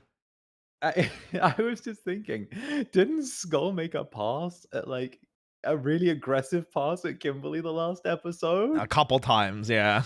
really funny, and this won't be the last time Billy and Kimberly have some kind of All that personality too. change. Watching the nerd and Valley Girl turn into anything else will always be hilarious. Alpha needs to go on a mission to find a cure for the two while a giant frog monster attacks Angel Grove. Jason, Zach, and Trini try their best, but are inevitably eaten by the frog. There you go. Where Alpha returns Okay. just in time, turning the two back to normal. Again, it's clear the Sentai footage didn't have an episode where the Blue and Pink Ranger change identities, so we don't get to They literally did. Wait, they literally did though. This is a 1-to-1 copied episode. Maybe just Connor didn't know. see Billy and Kimberly morphed as punks and accidentally ruining the mission with their bad attitudes or something. Still a fun episode. Yeah. It ends with Skull asking Kim if they're ready to go out on their date, and Kimberly's like, ew, you wish. Like, dude, you asked Yeah, right? Like, what did Okay, Skull but do this time? Skull did nothing this time. Okay, but like low key. Okay, Skull's a bit of a dick, but I don't know anyone that like it wasn't a bit of a dick when they were a teenager at some point. Yeah. right. It do be like And- that. And like at the same time, poor Skull. He's like, she asked him out this time. Yup. And like, and now she's like, you disgust. No, that would fuck with my self confidence as a teenager, Yup. Yeah, because remember, they're all still teenagers in high school. right? Yeah. The worst thing she can do is say no. Kimberly. Hold my beer. Yeah, hashtag Skull did nothing wrong. Thank you guys. I appreciate it. I knew I could count on you. Good job, Dusk Bunnies. him out. Even if you were under a spell, it's not his fault he's asking about it. He looks so hurt. Poor Skull. He was. Peace, love, and woe. He got all dressed the up, school you know? dance is happening, and everyone's excited for it. Everyone except for Billy, who doesn't really care for dances. I wonder why. It is until he bumps into a cute girl who's just as intellectual and nerdy as him. I wonder what could possibly happen with that. Anyway, They hit let's it find off out. almost instantly, and it's super cute seeing Billy talk to a girl that's just like him. There's a part where they're both too awkward and nervous to ask each other to the dance, so Jason's like, Billy, come here really quick, we got a ranger emergency. And when Billy goes over there, the gang's like, come on, ask her out. And Billy says, Huh? That's your emergency? they eventually agree to hang out until Rita kidnaps him. I where it's love up his to Billy to expression, save the though. day. The Sentai footage works well here, with the Blue Ranger leading the charge and taking the monster head on. I actually don't remember why the Blue Ranger is the focus for this episode, but it is really good Sentai footage of just him fighting her, so. It's nice to see that. This is Billy's first moment as leader. This is not as nice to see. Does something look weird here? Wait, what? Is wait, is the why is Good, Zanny. okay. The shot composition seems a little strange off the top of my head. Sure. Anything else? Not gonna lie, the girl that Billy was talking to doesn't look like a girl in this shot. Oh, no, they definitely are. It's just the quality. The quality makes them look like a dude. So I want to point this out because this won't be the first nor the last, or it probably isn't the first, but it won't be the last time. I love how my default shot is, they probably just like the plot just works better probably. It was just a Japanese dude they subbed in from the other footage. No. Great. I'm so used to people being switched out at this point. Honestly, it's a good thing to think about. So they all have very like really weird poses. They're all kind of like whatever. But the suit structure, you can see how thick the necks are. You can see the quality of the suits look a little weird. They're like really shiny for some reason. The actors' like heights don't match up with like the Rangers' heights. Like, why is Trini taller than Zach? Oh yeah, Trini. And like even then you can see like Trini's gloves are massive. So this is like a perfect example of Power Rangers is a very cheaply made show. And the Believe it or not, suits. God. I didn't even zero in on like the actors being different. I didn't even do that. Like, I don't know. I just didn't. Like, I guess like it's just not something that you see because of how it happened. Because this is American footage. But when you go back and you look at the Japanese footage, which you can see. Let's go a little bit more forward.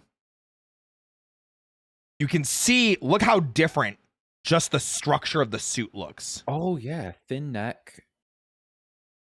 And not as shiny, very tight. Even like the posture of the Rangers is like Yep. so violently different. Like, you know, the guys in there are like rocking a little bit of the pigeon chest on the Japanese version, you know? It's because these are all like professional stunt actors that like have been doing this for 16 years, you know, because Sentai has been around for that long. Meanwhile, this is the American set where they haven't been doing it for 16 years. So I just wanted to point it out because it will become more apparent later and very obvious. Leader, and without hesitation, taking on a monster himself. All for a nerdy girl. How romantic. I don't think she's ever brought up again. Literally never. The character never shows up ever again. Oh. Yeah. Well, foul play in the sky. Kimberly's uncle is a pilot and is going to take her on a flight.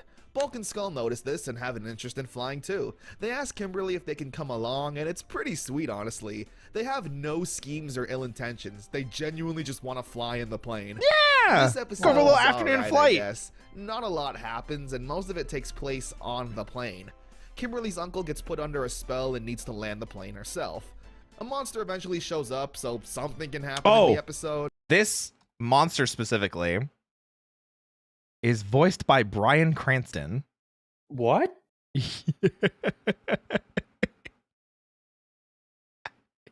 Yeah. I am the one who knocks. Yes, that Bryan Cranston. Br- So, and it's Breaking why, Bad? yes, and it's why Billy, his last name is Cranston, is because of that. Oh my day. There's one other monster I can never remember who it is, but this is always the one that I remember because it's just really obvious, like looking at him. But yeah, it's Walter White for you. Yeah, Mr. White. Mr. Yo. White, yo. Yes, the Breaking Bad guy. Mr. White, yo. Oh my God. Crystal turns you into a lizard, yo. I told you, man, the tunnel or like the iceberg of Power Rangers goes real deep, you know? It goes really deep. So, Episode, it's not my favorite. yeah. Dark Warrior. Billy's getting bullied again by Bulk and Skull. Oh, even no. Getting shoved into a trash. First of all, that flexibility to fold Yeah, like no. that. He's like full folded. Yeah. Because he's a gymnast. He's got it. Okay, Can. use the trash. Billy decides to once again enroll in Jason's karate class, which doesn't make a ton of sense. Like, weren't you whooping a monster with kung fu just a few episodes ago? Don't worry about that. Meanwhile, Trini's kung fu Yeah, don't worry about that. scientist uncle comes to town, and he's a massive inspiration to Billy. Hi, He both Ricky. brains Thank and you. brawn. He pretty much tells Billy that violence isn't always the answer. Not and always. His big brain Sometimes. is his strongest weapon. Sometimes. Sometimes a little bit of violence, you know, sometimes a Like, little bit of little roughness, violence. you know? Yeah, you just put it's a little seasoning. Ooh. I'm a fan of seasoning. Yeah. Okay. Good. I'm taking notes. Bill then gets kidnapped, so maybe violence is the answer sometimes. The Rangers need to save him and have a big battle with the Dark Warrior. The episode ends with Bulk and Skull bullying Billy again, but Trini's uncle drinks his invisible potion and Don't worry teaches about the it. bullies a lesson. So, violence with some science is always the answer. The combination. Switching places is another fun Billy and Kimberly episode. Billy creates a device that lets you read minds, and after trying it with Kimberly, it malfunctions, Oh, no. swapping their minds into each other's bodies. Oh no. So it's a fun Freaky Friday episode.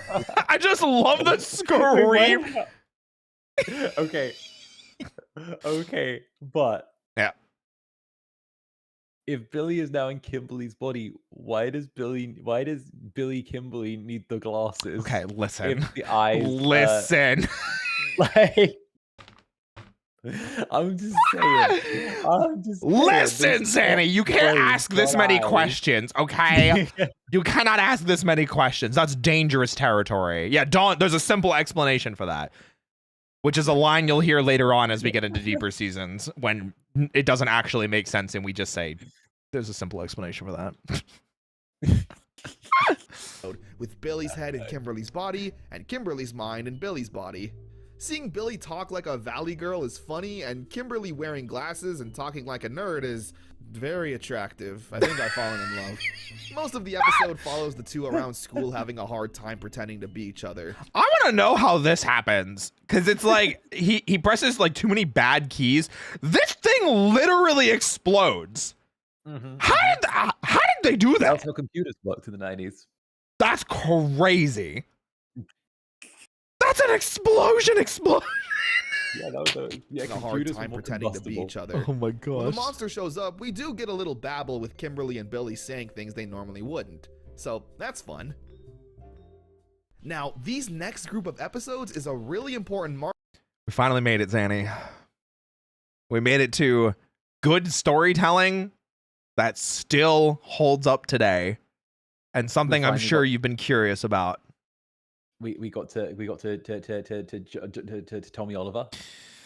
You know, it's funny you say that. Guys, if you have the Tommies here emote, use it right now. Right now. Twitch chat, if you have the Tommies here emote, use it right now. Yeah, I we hope got they- to Tommy Oliver. I hope they Let's have go, it. Jason David Franks. Let's go. Yeah. Marker in the history of Power Rangers. Green with Evil, Part 1. Yeah. Now, up to this point, Power Rangers is mainly focused on the fun and quirky teenage lives of the Rangers. You know, school dances, surprise birthday parties, Food fights. etc. Yeah. Those were the main plot points, while the monsters and Can I just say, this is a really bad look for the video game as Zach. Oh. Yeah. Oh. Oh. Anyway, Well, that was Secondary. Billy. Those were never the focal point of an episode. Green with Evil, though, is the first episode. where'd you go? in a Move on, 5-part Sandy. That's okay. story focusing on the action There he is! and the Power Rangers. We start off with Jason in a karate tournament. I'm gonna with a need new more. kid I'm gonna who need will more turn out to wine be for this of, one. if not the most popular Power Rangers character of all time, Tommy, played by Yeah, the late that's Jason the David boy. Frank. There he He's is. shown to be on par with Jason from a Guess he's fighting back. standpoint, ending the competition in a draw. Kimberly clearly being attracted to Tommy and having a little crush. What is this hat? It's like literally a cowboy hat. What the hell is she? All right. But I know Hit me. not to put any stock in Kimberly's like affections, okay? Okay, Because all right. I know that she leaves a breakup letter to Tommy. Oh, at you some point in the know! future. I know, and it's like the worst breakup letter. It was literally like, well, while you were away for like 3 weeks or something, I met someone else, and I'm going with Okay. him now. All right, so there's two versions to this. And he skis. Okay. Like, I will some way justify this in a couple ways. So first, it's a little bit more than 3 weeks. It's an entire season. It's halfway through Mighty Morphin season 3 to like the first half of Zeo is when the letter comes in. So it is a little bit of time and an entire power transfer. Okay. So a bit more time has passed. The second part of it is, so the Power Rangers comics have been going on for quite a while now, and have been very well received. If anything, they're carrying the fandom right now, like very well received. In one of the offshoots, because Kimberly, spoilers, eventually does leave the Ranger team, we get in the comics footage or a scene of her writing the letter. And it's a lie. And she lies about meeting someone else because she feels guilty for making Tommy wait for her while she's doing her gymnastics stuff. And she doesn't want him to be tied down to her while he's also trying to save the world. It's like a really like well-written, well-emotionally driven. Yeah. Okay. The I appreciate that retcon. I appreciate that retcon. Because deadass, I met someone else and he like skis. And by the way, I'm leaving you. Nah, that was poor behavior. The skiing! No! Yeah. Like, do you remember that? Like, I remember. I don't know whether that's my memory being fuzzy, but I remember that being like specifically like. You're right. He gets the letter, and then they go on a ski trip to get his mind off of it. Yeah, that was it. Yeah. It was like skiing, and you got it. Okay, so it's amazing what stays with you in like 20 years. Oh yeah. Well, 30 years. Well, unless you just saw it 20 years ago, which is also possible. We had VHS 20 years ago, right? Yes, I saw it 20 years ago. Did we have VHS in 2005 or did we move on from that? Yeah. No, we were still doing VHS in 2005. Oh no, Zanny, I feel old. Oh no, it's been 84 years. They just started doing DVDs then. Okay, you know what? Let's talk about Tommy. I don't want to feel old anymore, Zanny. Hold me tender, hold me tight. All right, get in here. The next day at school, Bulk and Skull harass Kimberly, where Tommy shows up and does some spin kicks to intimidate the two. As he complete should. with his patented That's it. Rita takes notice of this and sends That's the him. buddies to attack Tommy, where she's in possession of an evil Green Ranger power coin. Gasp. She puts Tommy under a spell to make him a mind. Wait, really funny thing. This is Sentai footage. This is not. They faded it out. It makes me laugh.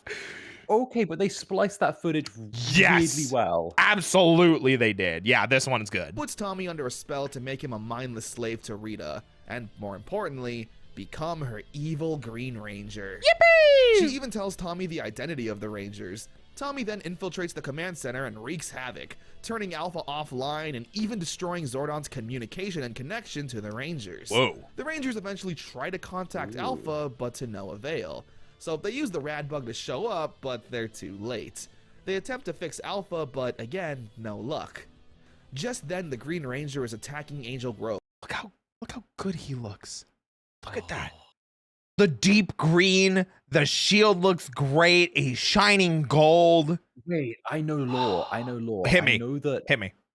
the shield on Tommy got damaged in shipping between, I think it was Japan and New Zealand where they were filming, or was it the US? One or the other, right? It was US. They didn't move to New Zealand until US. Disney took over.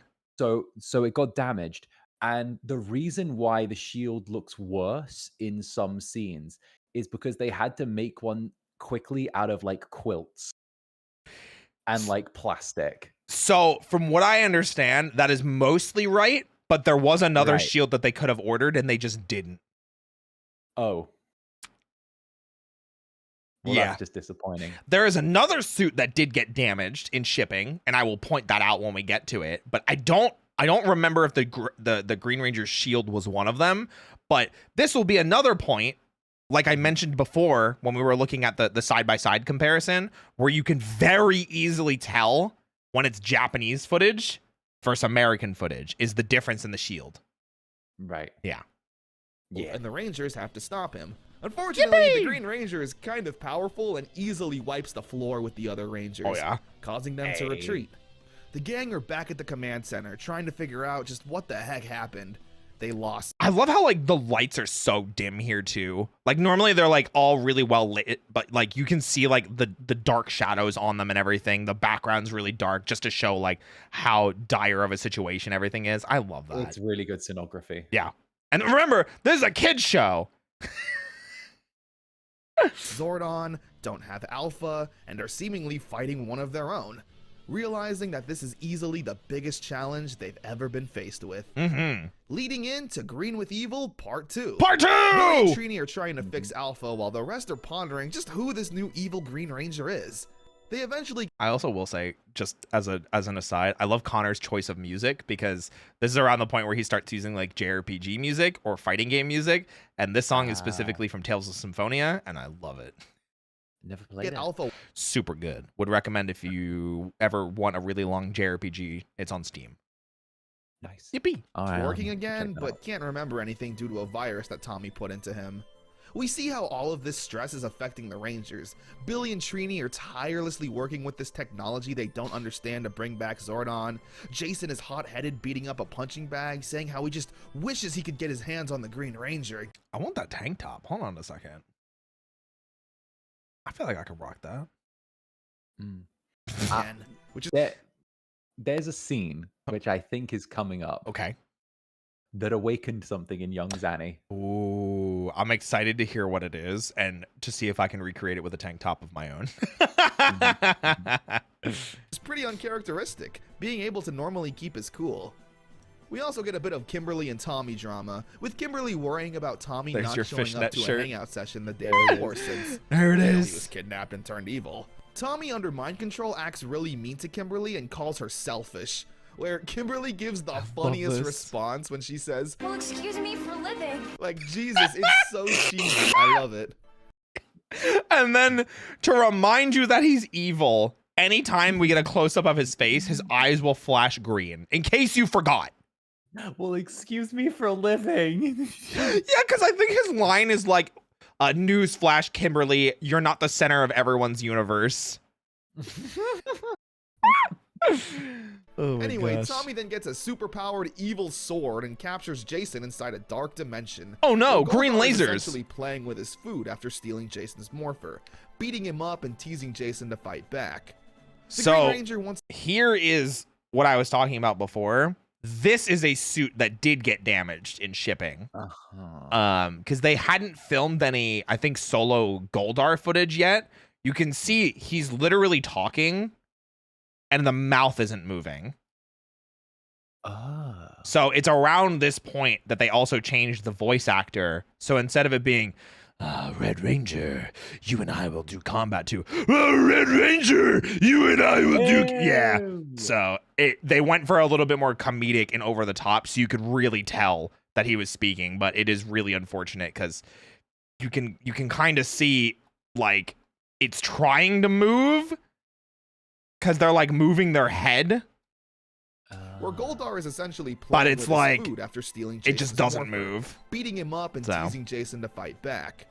The Green Ranger once again attacks Angel Grove, and the rest of the Rangers kinda cheat to get the upper hand. And listen, is it really cheating? It's a weapon. Come on. They summon not the their fault. Megazord, and when Tommy shoots a beam of energy, they use the giant shield to deflect it back at him, causing him to Deserved. retreat.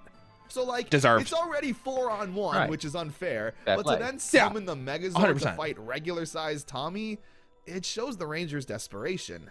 But with Jason missing and possibly going to be killed at any second, and Zordon still gone, the Rangers are still at their absolute lowest. To be continued again. Things don't get any Part better 3! with Green with Evil Part 3. And more Tales of Jason's still Symphonia getting music. worked by Goldar, and to make matters worse, Rita has summoned a new general, Scorpina. It makes me really sad that she just does not matter in Power Rangers. She shows up for like 4 or 5 episodes.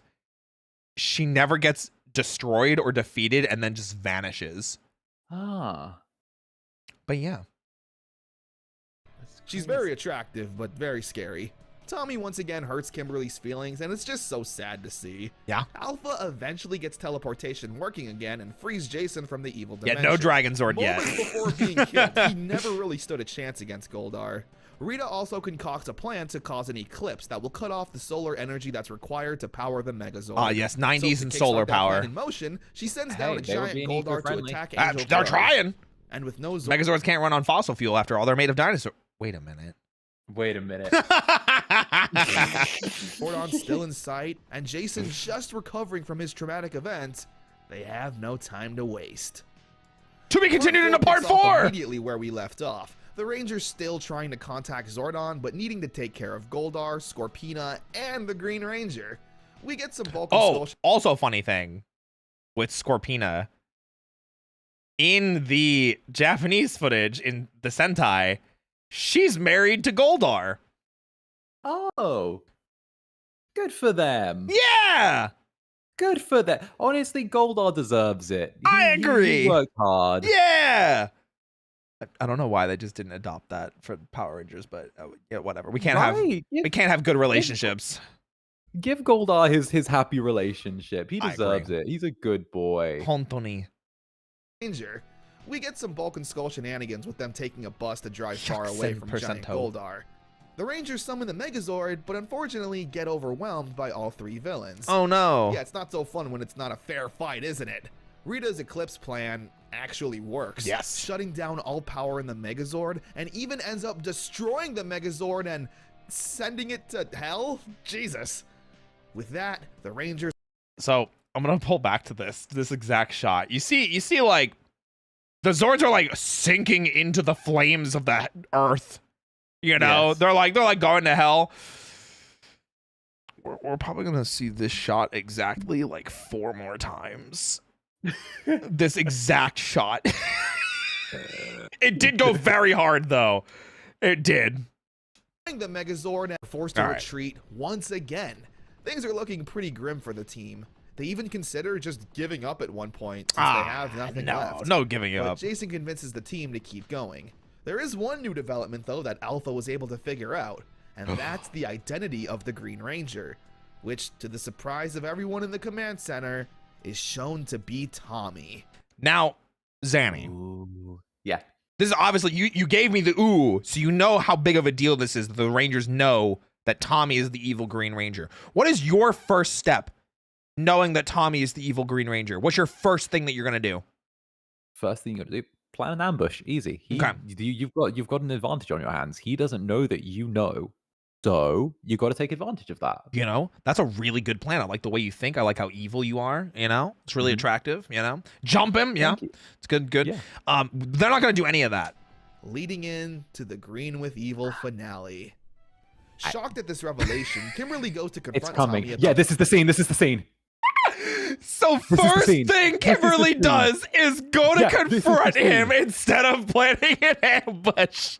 This is the scene, okay? Yeah, hit me. Which altered something in Lil Xanny's brain chemistry Ooh. when Tommy like drops the weights during this scene, there's the clank, and he looks straight in her eyes, and when she goes, "I know you're the Green Ranger," he goes, "And I know exactly what you are, Pink Ranger." Well, Pink Something- Ranger, while you and the rest of your Power Ranger friends will be destroyed shortly. Yeah, like I don't know, something in that changed little Zanny's brain chemistry a little bit, and I was like, huh, this is going into my memory banks at some point. That Base- threatening tone, the dropping of the weights, Base the taste. prolonged eye contact, something was there. Base taste. I'll get a green tank top like that so I can recreate it for you. Thank you. The mind control, where she says she knows his identity, and Tommy immediately threatens her Yeah, and see? everyone else. Yeah. You see him drop the weight. Yeah. You see, I've not seen this in 20 years, and that's stuck in my mind. Listen, it's a fire scene. I don't know what to tell you. It's a fire scene, Zanny. It's a fire scene. So casually. Tommy then is given the Dragon Zord, which is an awesome Zord. So somebody else that may have asked, yes, the Dragon Zord does not show up until literally the last episode of Green with Evil, which is crazy to think about. Mm-hmm. It looks like Godzilla and even comes out of the sea. The Rangers unfortunately can't do battle with it though, since, again, their Zords are kind of being burned alive. All They're seems fine. hopeless once again. That is until Alpha finally manages to make contact with Zordon again, and with his power is able to open up the Earth and revive the Megazords. A battle ensues where I will say, this is explained a little bit better in the Sentai. So the Zords in the Sentai are gods, and when they're combined into the Megazord, it is one big god called Daijujin. It's like the god of the dinosaurs, essentially. And Daijujin explains to the Rangers, like, hey, I was able to revive myself because I was never actually destroyed. And since I run on like heat and solar power, you put me in the center of the Earth, so I just recharge. Like, I just absorbed the heat energy. I'm good. Like, I don't know why they thought this was going to destroy me. I just kind of chilled here and regained energy. All right, cool. Nice. Yeah. a battle ensues where finally the Rangers get the upper I love hand this and knock shot, Tommy though. out of the Zord, where Jason has that one-on-one battle he's been craving since the beginning. He destroys the Sword of Darkness that was apparently the source of Rita's mind control. With it destroyed, shot, the though. Rangers then demorph and comfort Tommy, where he feels terrible for what he's done under Rita's control. Jason gives a heartwarming speech about friendship and teamwork, and how the world will be safer if they work together. We then get an awesome Yes, scene that it's I wish I could show you in time! its entirety. The Rangers then morph again, including Tommy, who gets to shout Dragon Zord. Everyone then triumphantly gives a quip saying how This they're is back such- and better than ever, and that Rita better look out, and that they're not Such an backing down, amazing they're the scene. Power Rangers! Yes! But that's not it. Zordon tells the team that they now have the power of the Dragon Zord, and that it can combine with the Saber-Tooth Tiger, Mastodon, and Triceratops Zord to create the Dragon Zord fighting mode. It's so satisfying to see the team finally be on the up and up after constantly being kicked down and losing every battle. Goldar escapes though like a coward, and we don't get a fight. Tommy officially earns his Ranger status in the command center, where the team not only has a new friend, but a new ally in battle. Hands in the middle, yell Power Rangers!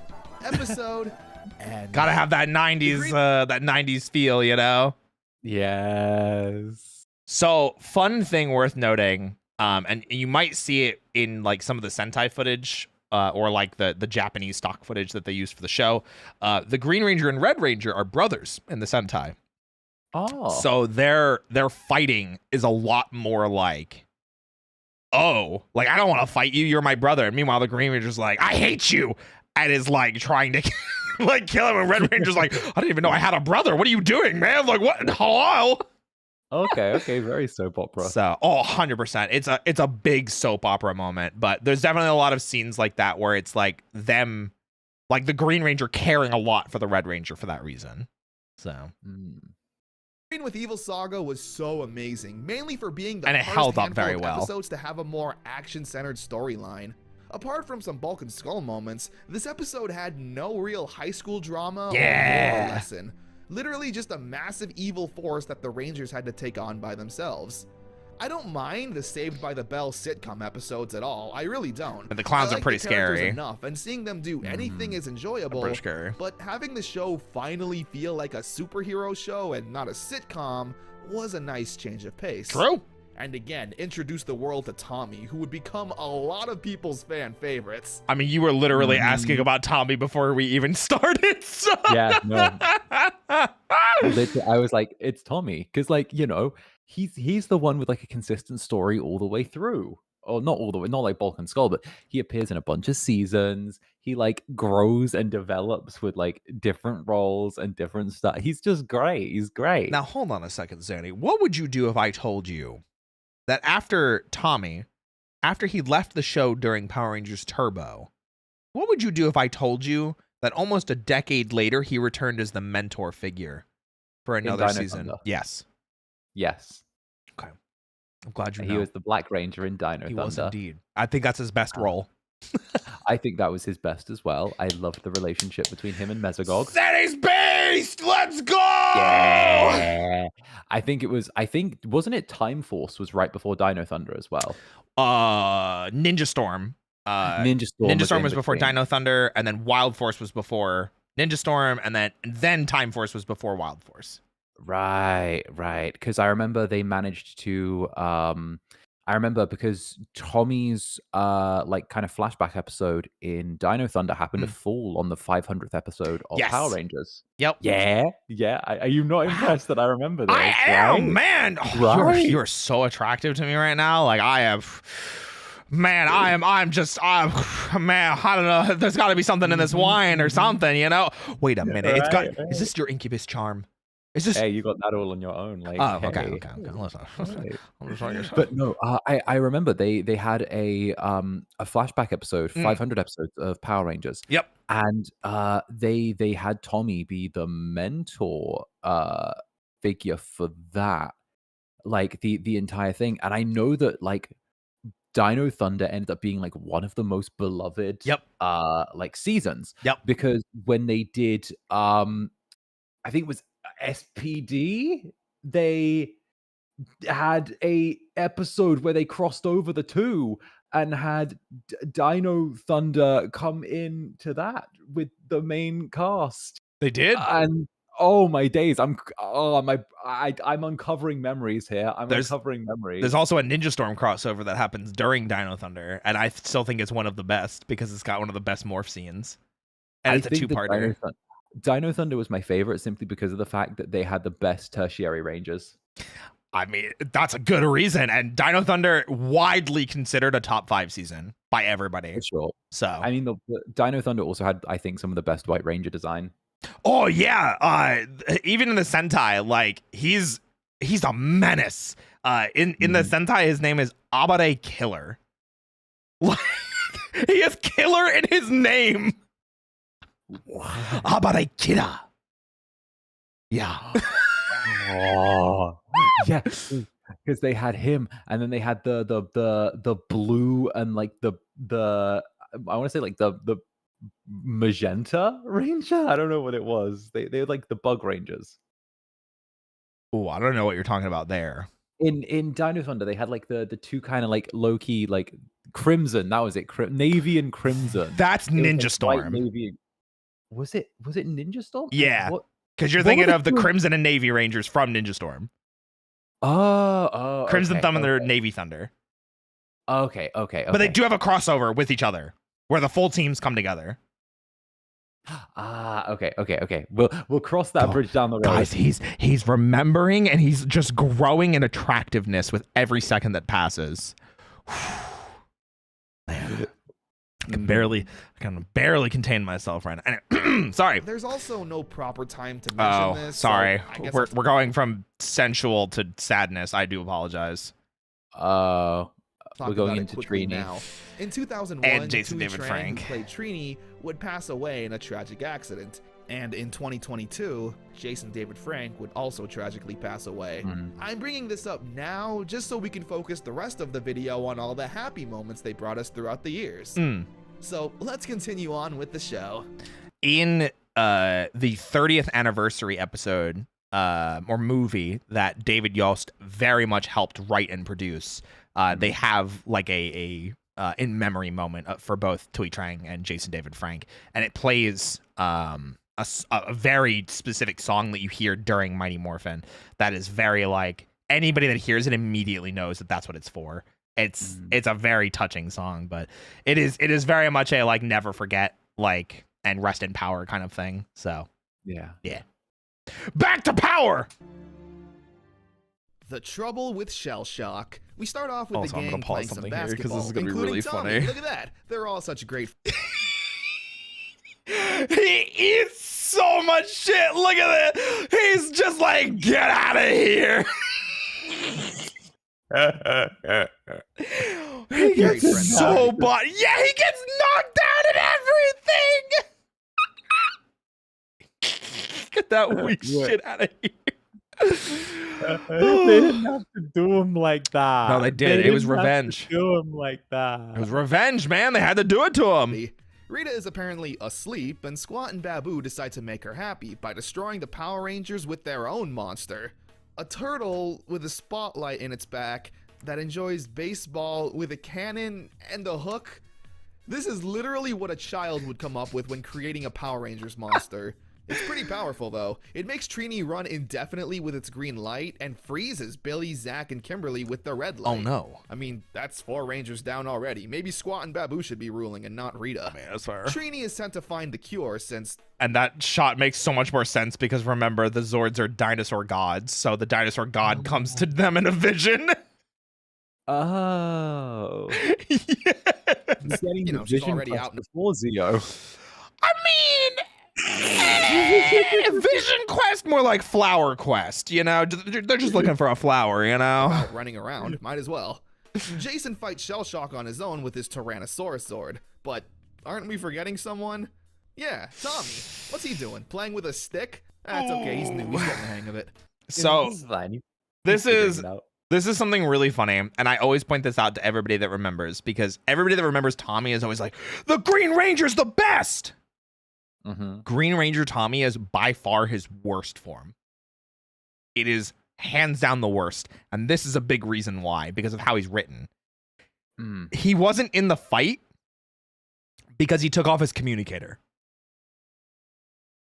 So he didn't know the fight was going on. So they've been trying to ping him for hours, being like, hey, half your team's frozen. Somebody's off running, doing shit, and Jason's getting his ass kicked. Where are you? He's playing with a stick. You know? Let a man play with a stick. And it's not the last time this will happen. Yeah, but Roy, Hit me. as a guy, Yeah, hit me. do you not sometimes, when you're walking down the street or you take a stroll in the country, you not see something on the ground and you just go, "That's a really cool stick." Okay, well that's not fair. Okay. Do you not sometimes just see a stick and you're like, "That's a cool stick," and you want to pick it up? That's not fair. I'm not a Power Ranger. Yeah, but like it's part of like it's part of the Man. part of like the masculine experience. It literally is. You're preaching to the choir right now. I used to remember playing in the woods when I was a kid. I'd pick up a dope stick and be like, You'd be like, "That's a cool stick," you know? you know, and the fight music from Phantom Menace would start playing. Duel of the Fates or something, whatever it was called. I can't even remember. But that song would start playing in my head. I'd be like, right? Because the stick wasn't just a stick. It was a staff or a gun or a sword or a gun. Like you could have like a cool like rifle stick. Rifle stick. I do like that. That sounds pretty. Yeah, sounds pretty pognificent. Sounds pretty pognificent. But yeah, sorry. I do bring that up because this is going to happen several times, and there's a reason for it, but the writing reason is just that Tommy is neglectful and takes off his communicator, and it makes him look shitty. So it's why I really I don't get why people like Green Ranger Tommy. White Ranger Tommy is so much better. I'm just saying. He morphs and summons the Dragon Zord to fight the monster until Trini shows up with the magical cure, where they destroy the monster and once again continue their game of basketball, where Billy absolutely dunks on Zach. Remember what I said earlier about the hood accepting Billy? Yeah, still true. Itsy bitsy spider. Spider warning if anybody doesn't like spiders. Yeah, I battled one this evening. I remember. That's why I said spider warning. It does. It was- The actual spider does get censored out because Connor also does not like spiders, but the monster spider does not get censored out. Corner based. Yeah, very much so. Angel Grove is going to tear down the long-standing spirit statue that's supposed to protect the citizens from bad bugs. Everyone's on True. board with saving it, especially Zach. He hates bugs. Bulk and Skull then throw these roaches everywhere, and it's pretty disgusting, honestly. Yeah, it's With gross. the tarantula ending up on Zach's shoulder and him freaking out. Which, Yeah. honestly, I feel bro, you. same. Rita I would takes notice too. Of this, and overnight, I like spiders, but like not in a sense that I want a tarantula crawling on my shoulder. Okay, I would have the same reaction. it switches out the real statue for a fake one.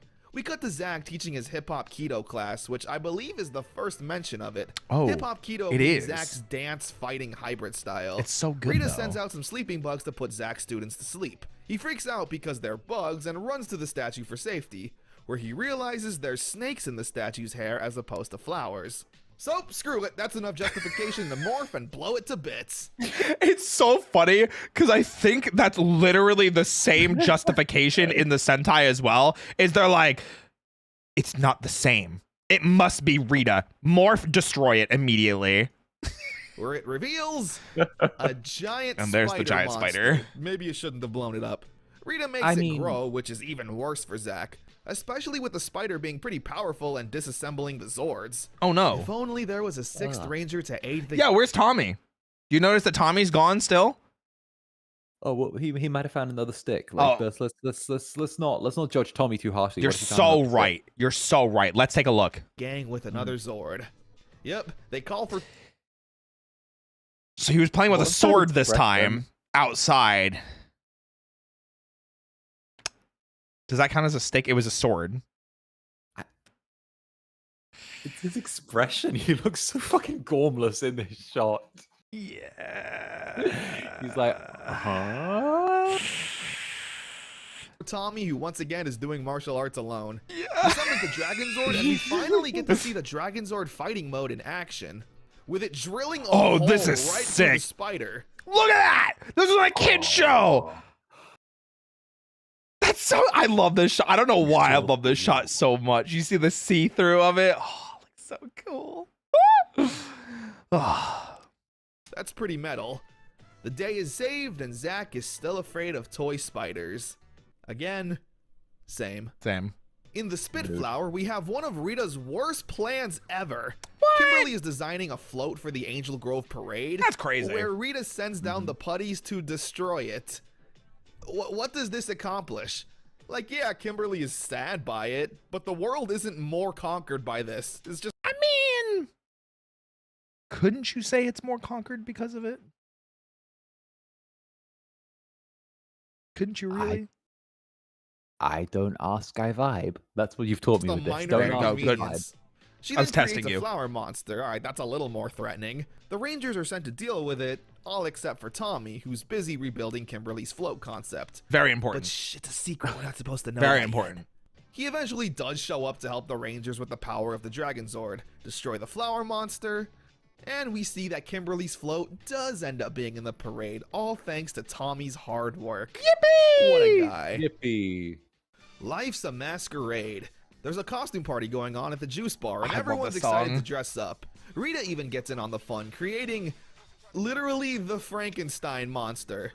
It must be a slow creative day for her.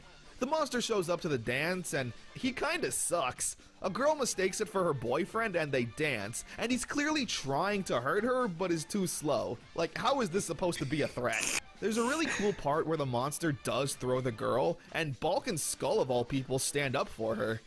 It doesn't go well for them, but it's nice to see them try to do something good. Yeah, because they're not assholes, you know? They just saw somebody got thrown. Right. Again, I feel like they're kind of they've not characterized them well so far. They've pulled them into generic 90s bully sort of thing. So You know? I'm glad that you think that, because as the seasons go on, every season they're in a different air quotes role. This is the only season that they're just the bullies. Every other season they either get like they're bullies but like also this, or they're no longer bullies but now they're also this. And it's always a progression each season to see them grow from that point. Yeah. Wasn't it? I also- I was gonna say, well, don't they become like scientist assistants in like space Yeah. at one point? Yeah, with Doctor a dude that looks like Egad from Luigi's Mansion. He does. Oh, I got a raid. Do you mind if I welcome them in? Oh, go. Welcome in, Raiders. My name's Roy. I'll be your bunny host for today. I specialize in voice acting. I do a bunch of collaborative chaos with my friends. More importantly, we're here tonight with Mr. Xander Netherbrand. Oh, That's me. welcome in, everybody. I hope you're all doing fantastic. We are going through the weird world of Mighty Morphin Power Rangers. So if you are ever a fan of the franchise of Power Rangers, I know way too much about this. I did a 40-plus hour research session and then put on a 5-hour presentation of just the first 2 seasons for Fred. And now I'm indoctrinating all of my friends into the franchise because I am a huge Power Rangers fan. So pull up a chair, kick up your feet. Let's have some fun. This is like my 8th time through this video. So I'm indoctrinating Zanny with his consent because consent is sexy.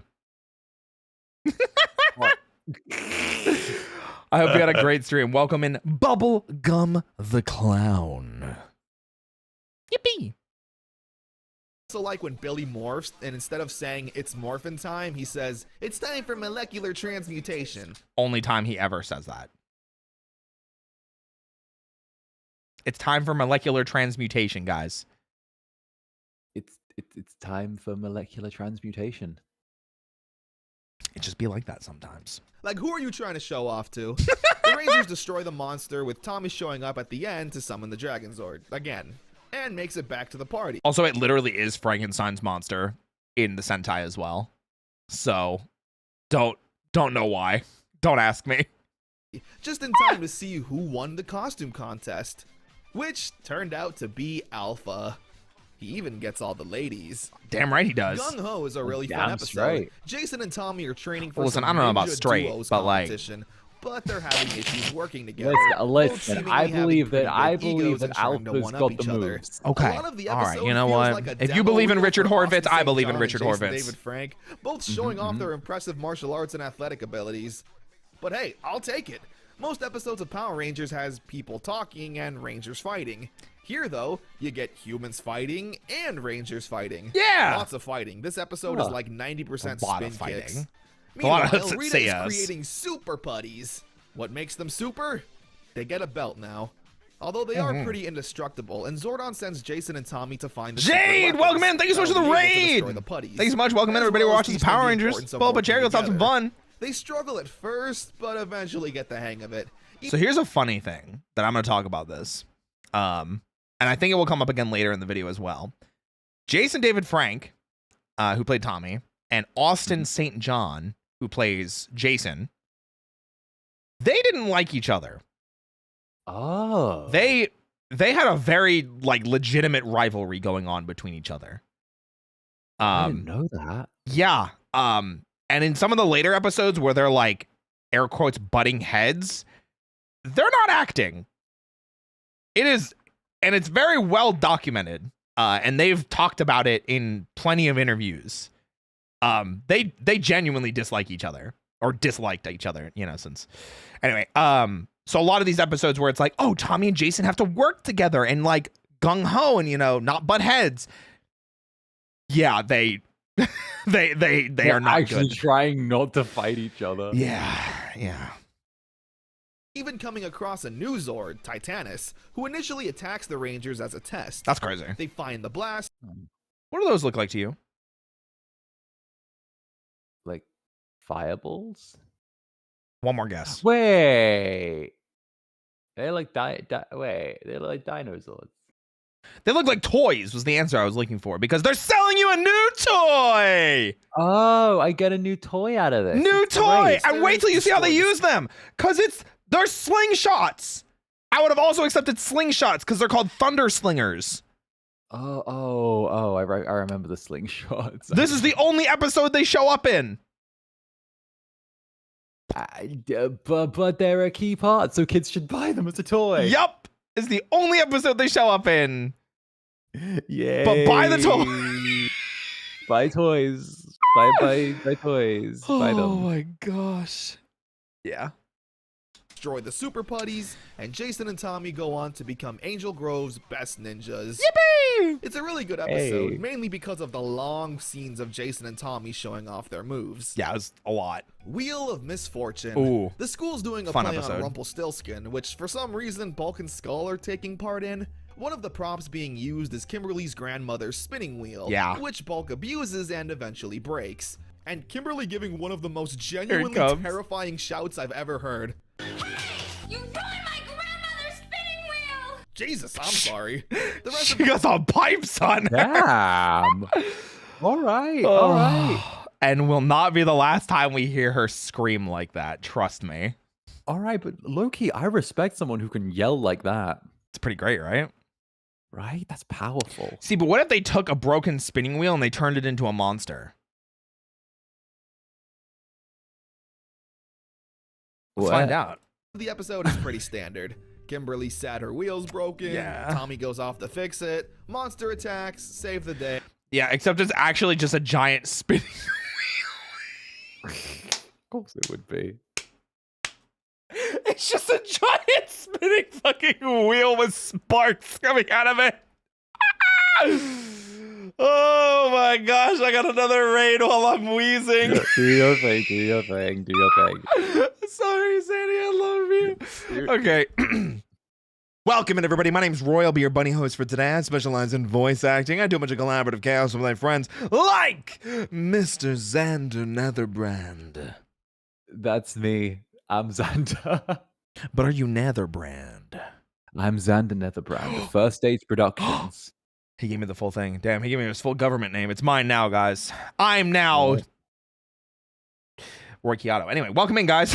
I hope you're all doing fantastic tonight. I'm indoctrinating Zanny into the wonderful world of Power Rangers. We are still in Mighty Morphin. As you can see, we are 2.5 hours into the stream and only 36 minutes into the video, just like I warned Zanny that this would happen.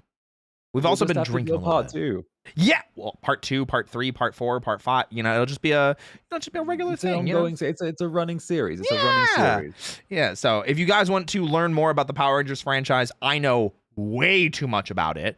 I basically could have a doctorate in all of the random knowledge that I have about the franchise and behind the scenes things. So if you want to know anything, hit me up. And if you just want to see Zanny and I being gay, well, you are in the right place. Let's have some fun.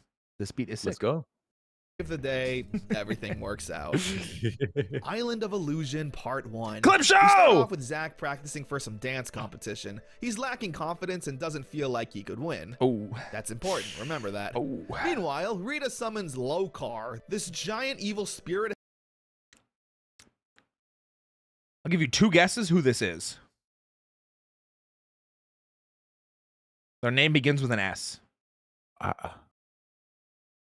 S. S. S. S. Thank you, Miss Lala. I have no idea. S. Like the actor or like the No, like who they are, especially in the Sentai.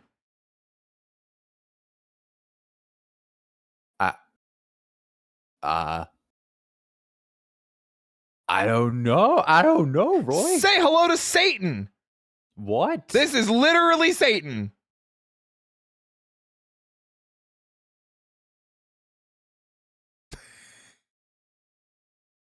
Sure.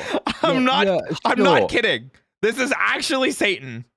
Like okay, so we're dealing with Satan in canon now. Okay, we've got because Satan's just there. Satan's just pulling up to the party. So in the Sentai, Rita, or her Japanese name, Bandora, is a witch. Okay. Witches typically get their powers from Satan by forming a contract with him or something along those lines. In the canon of Zhu Ranger, the source material, Bandora makes a contract with Satan because dinosaurs killed her son. So Bandora goes, Satan, give me the power to wipe out the dinosaurs and all the people that support them, and I'll like worship you. So she just summons Satan, and this is Satan. And I'm not abbreviating his name. I'm not changing it. It is Satan. Just regular old It's Satan. just Satan.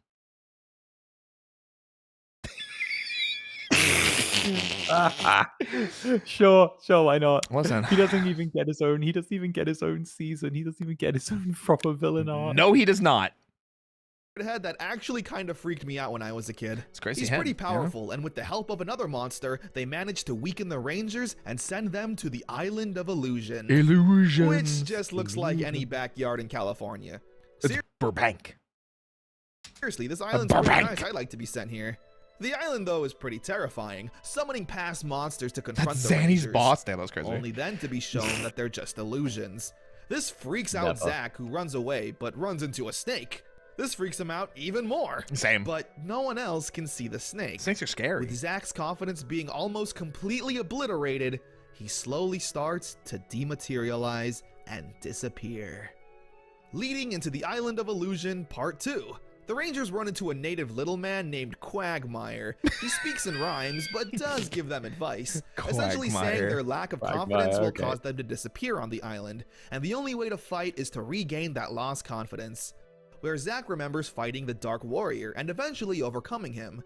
This memory causes Zack to feel better about himself and turn back to normal. We then get the same situation with everyone else. Kimberly loses confidence, remembers a past episode. Tommy loses confidence, remembers a... I want to say, as everybody is remembering a past episode where they fought a monster, usually one-on-one, Tommy's memory is him fighting putties. I'm just saying. I'm just saying, guys. This is your Green Ranger. Yeah, he's doing his best. The past episode. Rinse and repeat for everyone. It kind of acts as a mini clip show. All of the Rangers eventually overcome their insecurities, defeating the island, where they escape, take down the monster in Lokar, and thwart Rita's evil plan once again. Yippee! Zack even wins the dance contest, although it probably wasn't that hard for him. Also, really funny thing. The first time I reacted to this with Kane, someone came into the chat and told us this person was their high school teacher.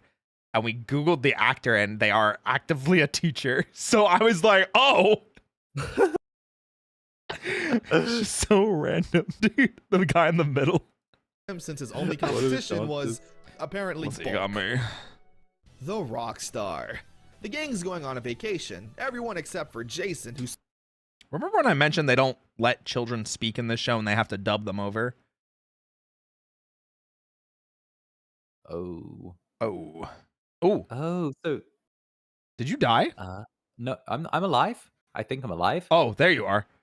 I died for a moment, but I'm back. I was worried for a second there. Oh no, don't worry, I'm here. You can't get rid of me that easy. Wait, what the hell? Was that it? That's a pink super chat. Oh my gosh, thank you.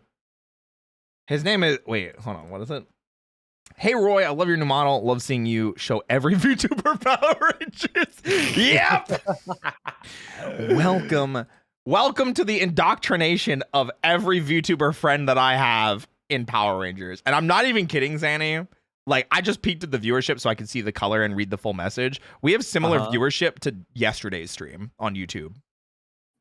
I'm not kidding. It is literally... I love Power Rangers. I love showing my friends it. I love my friends. Anyway, sorry. I just get sappy sometimes. No, and I'm very talkative. I love you. I love you too, right? Okay. Time for weird dubbing. spending time with his younger cousin Jeremy, who, I swear, is dubbed over by a different person entirely. Hey Jace, teach me a cool move. Why? What? I'll play it back for you. I'll play it back for you. I'll play it back for you. I think they've done the thing. Really? They've done. Hey Jace, teach me a cool move. Why? I think they've done the thing that they do where, and I can hear it on the voice. I think I can just hear it. Where they've done the thing that a lot of dubbing companies do, where they get like a random, where they usually get like a random lady to voice young boys. You can hear it on the tone slightly because it's what they did for like Bart Simpson and all of that. They don't actually like get like that. You could hear it. Oh, they've done the dubbing thing. They've done the dubbing thing. You know, it's really funny that you mentioned women playing men or like young boys Yeah. specifically. Do you know Rita Repulsa's voice actress is Barbara Goodson? For real? Yeah. And she, one of her famous roles is in FLCL, where she plays the main male character. Okay. There's a lot of, listen, people don't understand how many famous and even very prominent voice actors today got their start from Power Rangers. Barbara Goodson, Richard Horvitz, Wendy Lee takes over for Alpha in later seasons. Johnny Young Bosch comes in soon. Dan Southworth, who plays Virgil, is in Time Force. There are so many. I know Barbara Goodson from Star Wars. Yeah. Right. Because she was I think it was Talzin, right? I think so. On yeah. So like, I know that. I know she was in what was it, Korra as well? Was it Korra that she was in? I would not be surprised. That woman is in everything.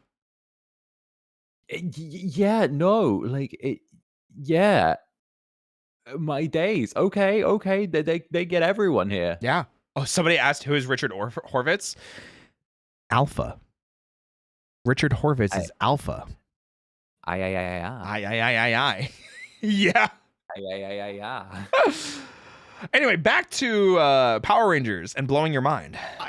The two have fun. Fishing, practicing martial arts, and even dealing with Bulk. Heck, the putties even attack the two, and Man, Jeremy is able to poor hold pizza. his own. Listen, if Go, a kid Jeremy. can fight these things, Yo, he's maybe trying. it's time to go back to the drawing board. This whole episode is kind of the Jeremy show. There's a rock monster that can only be defeated by some magic mirror, where Jeremy finds the map and goes off to find it. Even blowing up a putty. Alright, well that's first degree murder. The Rangers have I mean, they're just putties, like, It was self-defense. yeah. eventually use that mirror to save the day, and Jeremy is excited to tell the gang about his awesome adventures and getting to meet the Power Rangers. Ooh. The American shots are always so weird, dude. You see what I mean, right? Especially seeing them. Yeah. I do. Okay. All with his weirdly dubbed voice. But the Power Rangers, they were the coolest. Calamity Kimberly. Ooh. Kimberly wakes up and is immediately having the worst day ever. She breaks a mirror, doesn't like her outfit, gets drenched in the rain when her umbrella breaks, and once again has to deal with harassment from Skull. I'm sure How it's could this day fine. get any worse? Well, Kimberly could get stuck in a magic jar. Gross. They put her in a jar. They put her in the jar. Oh no, not the She's jar. in the jar. Not Kimberly, not in the jar. Anywhere but the jar. Well, how about Tommy? He's just taking a nap under some leaves. But he's just chilling though. Yeah, he's, you know, you're right. He'd be chilling. And the Rangers could have to save her. That's exactly what happens. Yeah, that's We also exactly. get to see a putty restaurant, which is pretty funny. A Star is Born. The school's having tryouts for a martial arts lead in a commercial. Tommy, of course, trying out, since anytime we see him, he's doing karate by himself instead of helping the Rangers. But Bulk is confident that he's gonna get the role, even getting a tan and getting covered in mayonnaise. I didn't need to see that, and this scene goes on for way too. It's like a solid Hey, 2 look. minutes, and it's only like a 20-minute episode. So like 10% of the episode is Skull putting mayonnaise on Bulk. Hey guys, guest star in this episode is the writer's barely disguised fetish. Oh my! Listen, that's what the 4 episode was like. Oh my gosh, Too long. Scorpina and a monster attack Angel. Yeah, Pearl. remember Eventually- Scorpina? Oh yeah, she's back. Zenny, what does that look like to you? That's a Tenga. Yes! And this is Sentai footage, mind you. Like, yeah. That's a Tenga, right? Yeah. Ow, you avert your eyes. I know you're a pure, innocent being that can't handle the smut, okay? Hentai yaro. Like, Kana like, echida. like that. Like, I'm not being lewd, am I? It looked like that. No, that you are is what it 100% is. right. It's why I paused it. Because every time this scene comes up, I ask somebody what it is. Yeah. capturing the Rangers in some too. And then they're in the Oh, like, no. yeah. Oh no! Oh no! Oh no! Oh no! Oh my, it's so weird too because I think this is American shot footage too that they added this. Yup. Oh no! Yeah. This looks like a job for the Green Ranger. Yeah, where's Tommy? Who is currently busy doing spin kicks. And doesn't have his communicator on. Tommy Surprise. eventually gets to his communicator Nice. and gets the Rangers out of their bind. I also forgot to mention in the last episode, but the Rangers now have access to Titanus, where the Megazord can combine with both the Dragon Zord and Titanus, creating the Ultra Zord. Toys. Toys. Toys. It's super Toys. bulky, but essentially just acts as a And this is actually just a shot of the toy. giant tank, shooting loads of missiles Like, at the monster. you can see it's literally like through the smoke. Tommy gets the role in the commercial, and we all have new toys to buy. New toys. I love this too. This is the Mini Plus series. Have you ever built a Gunpla before? No, never. So the same people that make Gunpla started a couple years ago something called the Mini Plus series, where they started taking Power Rangers mecha and making them like Gunpla. Oh. And they're really cool. I have the Dragon Zord one and I built it on stream once. It was really cool. But Okay. yeah. Okay. The Yoke's on You.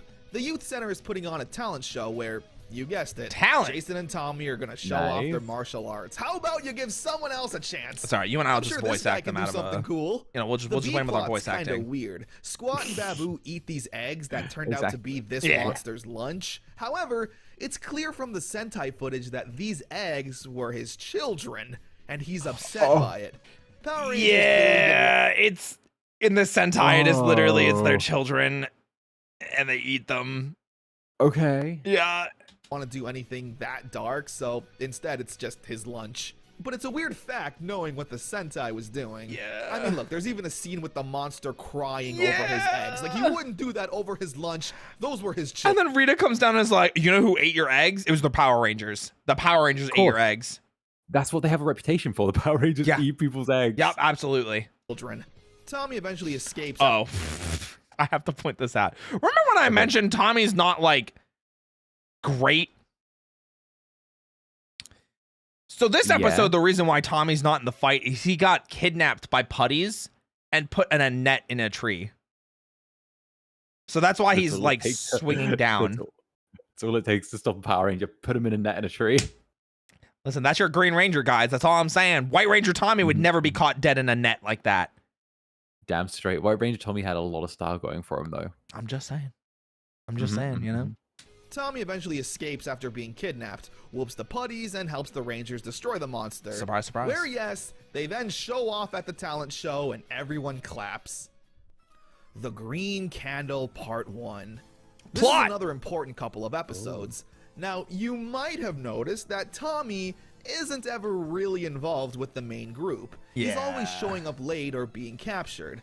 Well, this was intentional. Yeah, this episode he was literally tied to a tree. Not up in a tree in a net, tied to a tree. Okay. Yeah. You see, in Ranger, the Green Ranger wasn't around that long. Spoilers, he ends up dying. Okay. Remember when I mentioned Japanese children audiences can handle a little bit more than Western audiences? Yes. Yeah, so the general plot, once the Green Ranger joins the team in the Sentai, the Green Ranger is whisked away to this mysterious room where there is a green candle slowly burning down, and a godly-like figure speaks to them, explaining, "Hey, you actually died back in the age of the dinosaurs when you were supposed to, but through like dark magic and things like that, you were kind of resurrected, and you're not really supposed to be alive.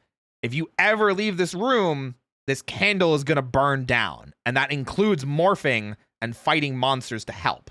So in the Sentai, anytime the Green Ranger would show up, it would mean he'd be dying partially because the candle would be burning down. Okay. And it becomes this season-long threat of, oh, this is bad. The Green Ranger has to show up he's that much closer to dying. And eventually it gets to a point where he has to, I think it's literally between him and saving a child. And he saves the child. And it's such a visceral scene that he's having visions of like the child being drawn away by death's like rickshaw. That he has to do it. And by the end of it, he's the one on the rickshaw. And it's like, it's super fucking emotional. It's really deep. Even his Zord, the Dragon Zord, is like screaming in agony as he's dying. It is very visceral and very emotional. Gnarly. Yeah. Okay. So they didn't want to do that for Power Rangers because that's really dark. Right, of course. So happy, fun children's show. Yeah, so they're gonna do some different stuff. But I just wanted to give you that backstory because that's what they had to work with, and that's why Tommy has not been around as much, because story-wise, from Sentai, that's the reason, because anytime he would show up, he'd be dying. Right. Yeah. Meaning there's not a lot of Green Ranger Sentai footage. Hence why Tommy always shows up at the last second to just summon the Dragon Zord and then leave.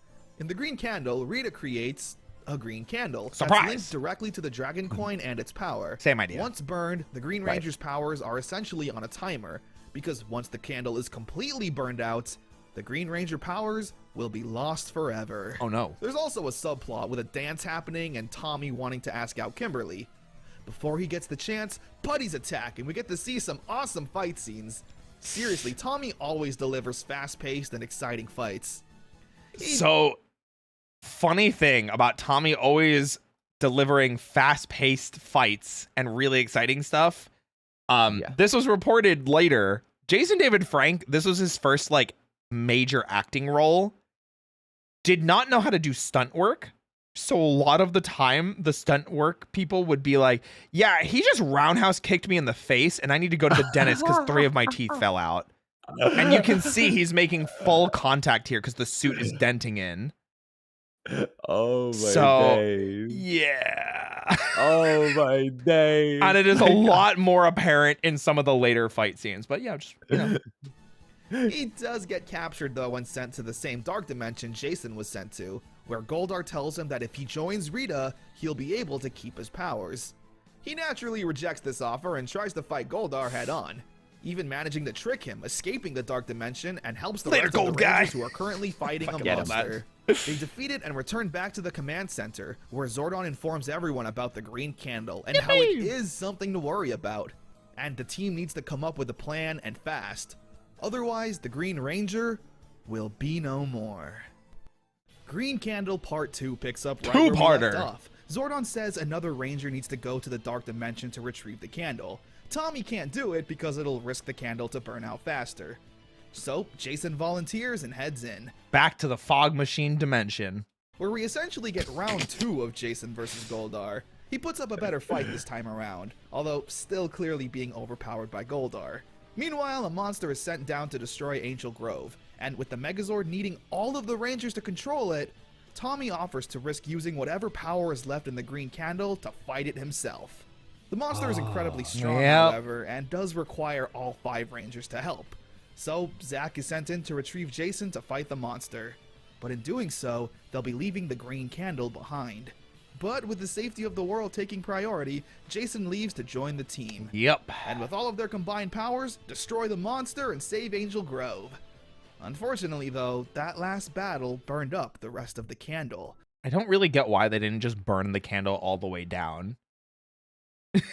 You know, like, that's still a lot, you know?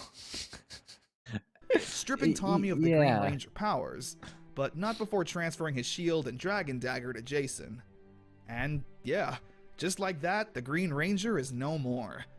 This was a pretty big deal, especially since even at the time, Tommy and the Green Ranger was the most popular Ranger. Now, mind you, this was like 20 episodes. From the time that Tommy joins the team to the point where this happens, I think it's less than 20 episodes. Right, he's had an arc though. He's had a hell of an arc in that time. Absolutely, but like that's why people are like, man, Tommy's my favorite. He was so cool, bro. He's been around for like 18 episodes. What are you talking about? Right. It's pretty sad to be honest, but of course they'll all still be friends, and Tommy will help however he can. We do get a happy ending though, with Kimberly meeting Tommy saying that she misses him and that he misses her too. where he asks her to the dance and the two even share a kiss. The first and only kiss on the lips Power Rangers will ever show. No, there's It's a one nice other. ending, but does feel a bit but- rushed. Like, how much time has There's passed? not a lot. Clearly the dance hasn't happened yet, and it was literally 6 seconds from when Tommy was in the command center to being at the park. Just doing Whatever, martial arts. I won't hate on it. In the Still park. a nice ending. Having no more Green Ranger was definitely a bold choice, but with the lack of Sentai footage, what else could you do? Well, we'll find out later. Agreed, For now, Tippo. we're at Birds of a Feather. I heard they Zack has flock a student together. competing in a tournament who lacks Indeed. confidence. Meanwhile, Bulk and Skull have also found some bully kid to be their protege to take on Zax in the competition. It's a little Karate Kid Yeah, rip-off, bully kid. but that's fine. You know? The rest of the episode is As pretty one does. basic. Of course you're A monster bullying. gets set down and the Rangers gotta fight it. This Yeah, is bullying isn't, you know, it's not just something you pick up. You have to be taught it. You have to be instructed in the way of the bully. It's a skill. It has to be guided and refined. however, our first glance with Jason Ooh, someone points this out. So a kiss is fine, but death, nah. They reversed that decision. Kissing isn't okay, but death becomes fine. What? Oh, okay. I'm not even kidding. Like, Wait. Why did they choose to go back on this? I need s- to- wait. outside of Mighty Morphin Power Rangers, there's no more kissing ever. But there is a lot of death. There are people that die. There are rangers that die. There are minor characters and tertiary characters that die. There are mentors that die. There are villains that die. They just chose to hype up more death. Listen, it's just what, you know, goes to show death is more glorified than sex and romance, I guess. Even Power Rangers knew it in the 90s. They Hell did. yeah, we love Power Rangers. Yeah! Hell use yeah. the power of the Hell Dragon yeah. Shield and the Dragon Dagger. It looks awesome. He's fighting some sentient red and gold art, is a which nice very color combo. creepy.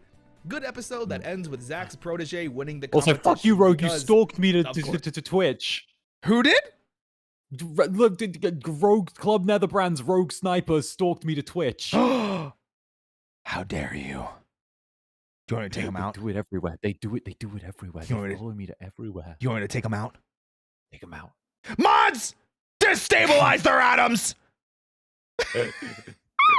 I'm kidding, mods. No, don't actually, do they're anything. lovely. Yeah, it's They're like, actually we- they're lovely. we always joke about, if I ever say destabilize their atoms, it is the joking take them out kind of thing. Or untie their Right. shoelaces. Those are my two favorites. Of course he does. Cleanup Club really goes back to basics with Power Rangers. The clans had to make video projects, and Trini makes one on pollution and the negative effects it's having on the world. Wow. It's kind of a bummer Pollution. video. Everyone's sad. Inspired by it, though, Trini creates the Cleanup Club that only the other Rangers join. But damn, that kind of Yeah, no. sucks. The put Would never join the cleanup club. I hate to tell you, Roy. I would never. Wait. 100%. Would you join the I cleanup support- club if I joined it? No, I would support Bulk and Skull bullying the cleanup club. Would you join the cleanup club if I wore a really, really tight tank top that I kept nip slipping out of, like I told you about before?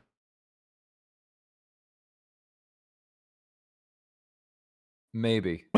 We got him! Who else is in the club? Who else is in the club? Nick, Okay. Shia, Okay. Mary. Okay. I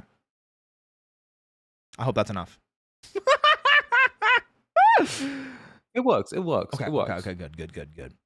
during one of their cleanups, and we finally You get make to a hell see of the an argument, Rangers damn mop right. the floor with the putties. Damn It's right. a nice change of pace Well, from thank you the for the earlier member. episodes where they barely escaped Arigato with their ne. lives. It shows that the Arigato Rangers have gozaimashita. grown and become more skilled since they started. There's also a monster that's trying to pollute the earth, you know, same old stuff. They destroy the monster and possibly create more pollution with that explosion. Listen, gotta we don't think have to about worry this about stuff, that, guys, come okay? A bad reflection on you is a fun episode. Rita creates evil Power Evil Power Rangers. You Okay, can tell they're but- evil because they have sunglasses on. Okay, but the trend of evil Power Rangers is something that ends up becoming like a regular thing, right? It did 'Cause- until the Neo Saban era, which was Right. 2013 or 2010, 2010, 2011, around there. But yes, continue. All I know is that the Psycho Rangers arc was amazing. Wait, so how much do you remember of the Psycho Rangers? I'm gonna blow your mind with this. I remember Psycho Pink was like on another level of crazy. Sure. But like you remember them. That was the first thing you went to. Mm-hmm. Can you guess how many episodes the Psycho Rangers were in? 2. Okay, well, you shot really low. So a lot of people remember that the Psycho Rangers were in space, and that they're a huge part of In Space. And they're a big part of it. They're only around for like 6 or 7 episodes, and people remember them like they were there for like half the season. But that just goes to show you the big stuff stands out. Didn't they get brought back in a later season as well? They did for Lost Galaxy, and that's where Psycho Pink is the crazy one. Yeah. All I remember of Lost Galaxy was the intro, and there was the dude who like the Red Ranger just ripped his shirt off over and over again in the intro. Yes. Yeah, that was Leo. I have that GIF saved. I'm gonna send it to you. Hold on. I have it saved for this exact moment, for this exact reason. Guys, stand by. Where is it? Found it. There it is.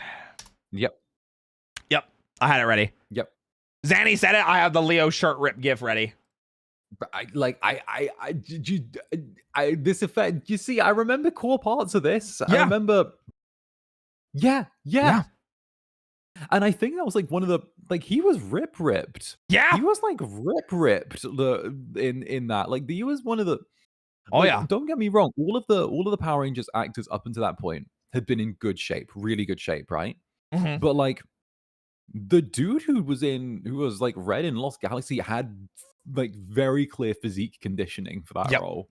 Yeah, he's crazy. You know the crazy part about him nowadays? He's a lawyer now. He didn't continue acting. He became a lawyer. Sure. You know what? He did the reverse VTuber thing. He went from being an idol to having a real job. Yep, that is exactly what happened. Where I'm sure the rest of us are like, man, day job? Nah. Internet funny bunny with big tits. That's what I want to be. Love that. I gotta have something for people to fondle, you know? Anyway, back to evil rangers and sunglasses. And you notice Billy's not wearing something that covers his arms. True. I'm gonna point that out in a second. Power Rangers from her putties. They even take on the form of the team in human form and cause problems in school, bullying people and doing pranks. Look at those arms.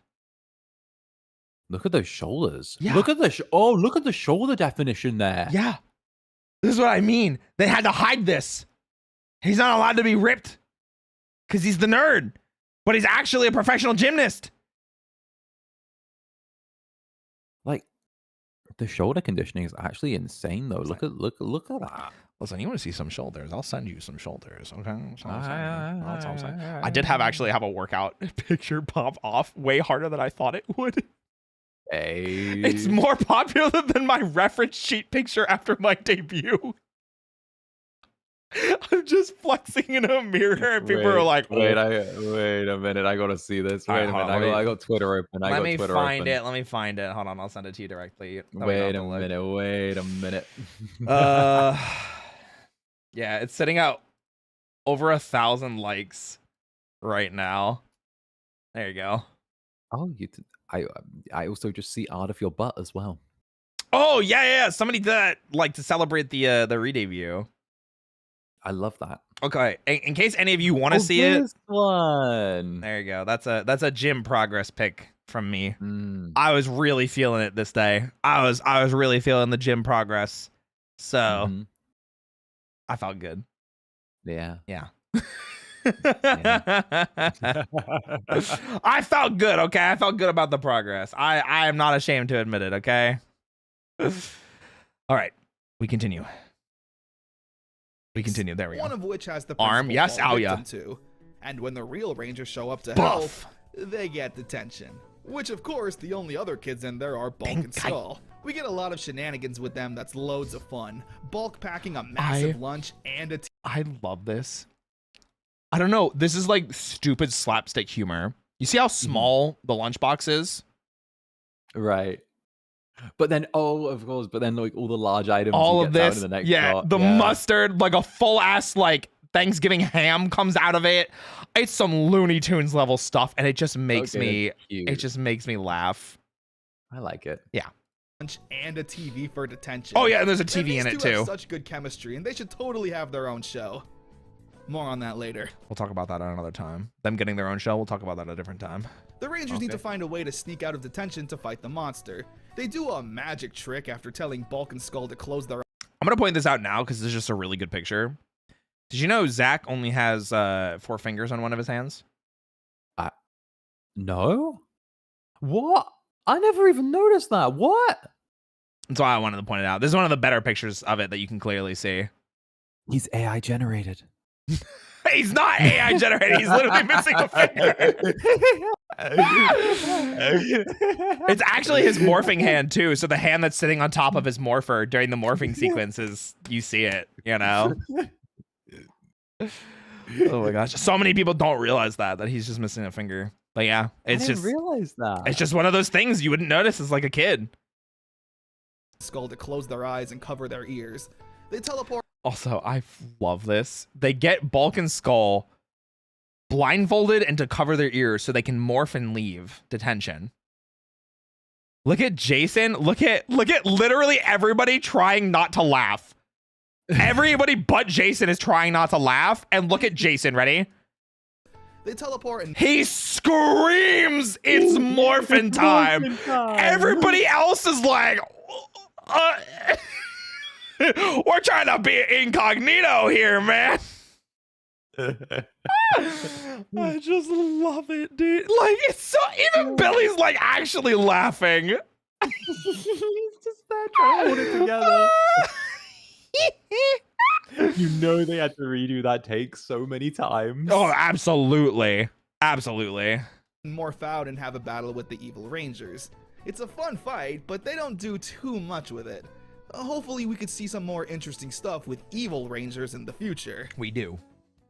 Doomsday, Part 1. Ooh, is this the finale? Doomsday. What kind of name is Doomsday? It's Power Rangers Appreciation Day, and everyone is excited. Yippee. Apart from Bulk and Skull, who create their own alter egos, the Incredible Bulkster and Super Skull. I love this because they have their own morphing sequence, and Bulk's is Burgersaurus, and Skull's is Hot Dogosaurus.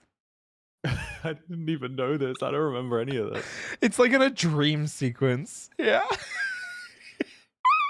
They don't do much, but I it's love nice it. to see them want to be good guys again. Rita uses this time to unleash one of her most dangerous plans. She traps all the citizens no. of Angel Grove in a dark dimension, Oh, no. while at the same time landing her moon base on Earth and Whoa. releasing Cyclopsis Oh. on the world. Cyclopsis being her own Megazord that's incredibly powerful. And to add insult to injury, Lokar makes a return. So the reason in the Sentai that Lokar returns, or Satan returns, is because the one that's piloting the mecha is Rita's son brought back to life, because Satan was like, wouldn't it be cool if I brought back your dead son to make sure that you didn't stop being evil?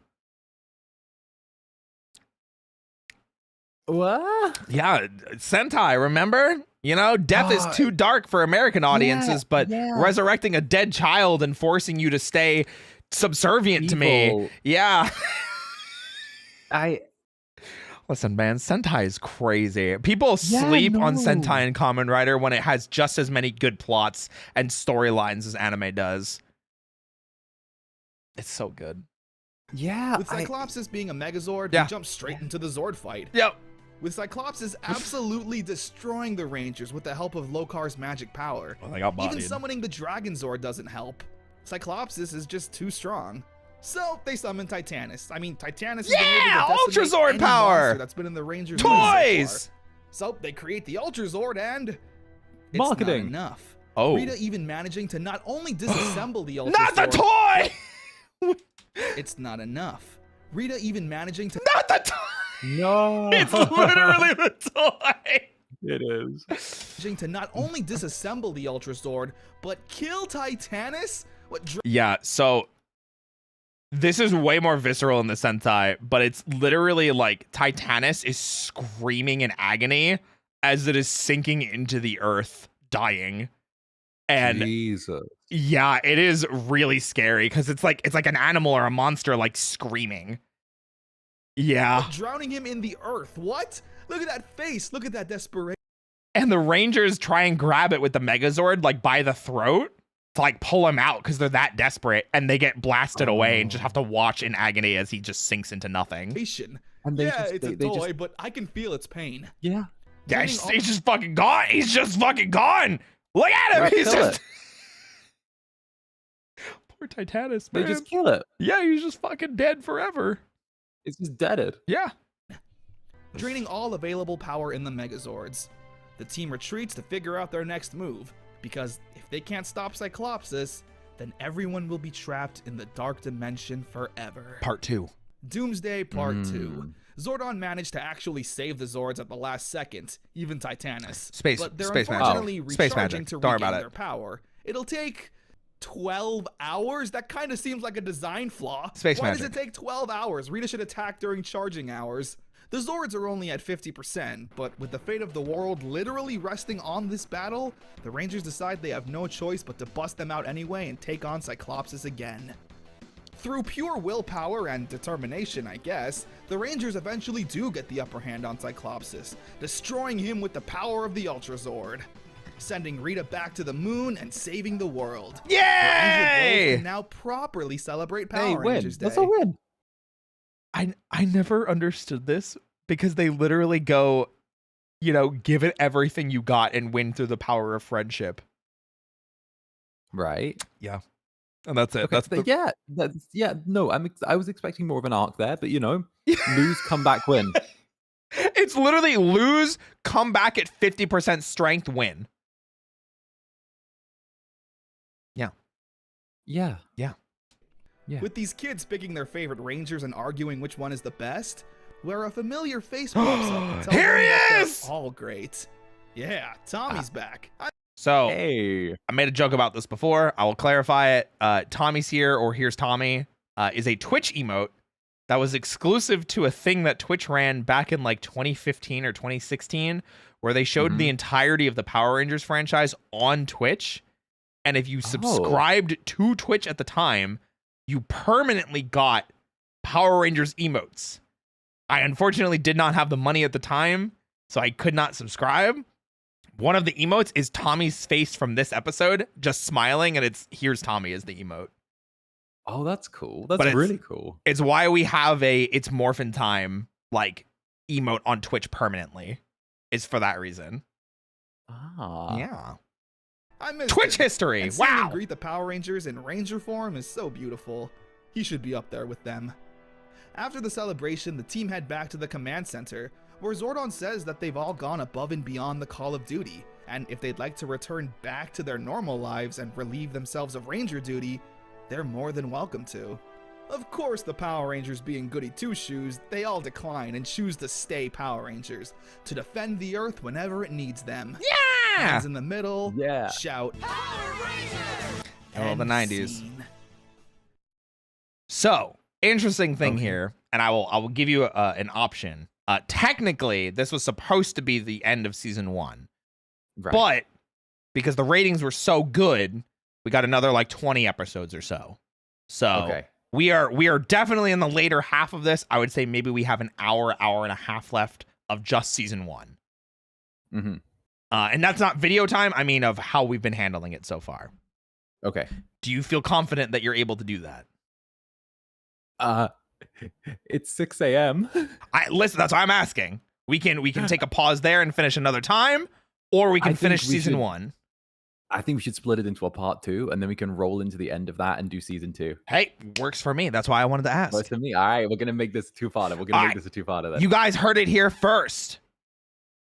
We're gonna split this into a 2-parter. So I'm gonna close the video here, and we're gonna come back to this another time when Zanny has the time, because we've been at this for a little over 3 hours. So, Zanny, yes, would you join me in a quick Blue Skidoo weekend? Oh, I accidentally opened Meta TFT while I was doing that. That's unfortunate. Oh. It's gonna take forever. Well, I'm still.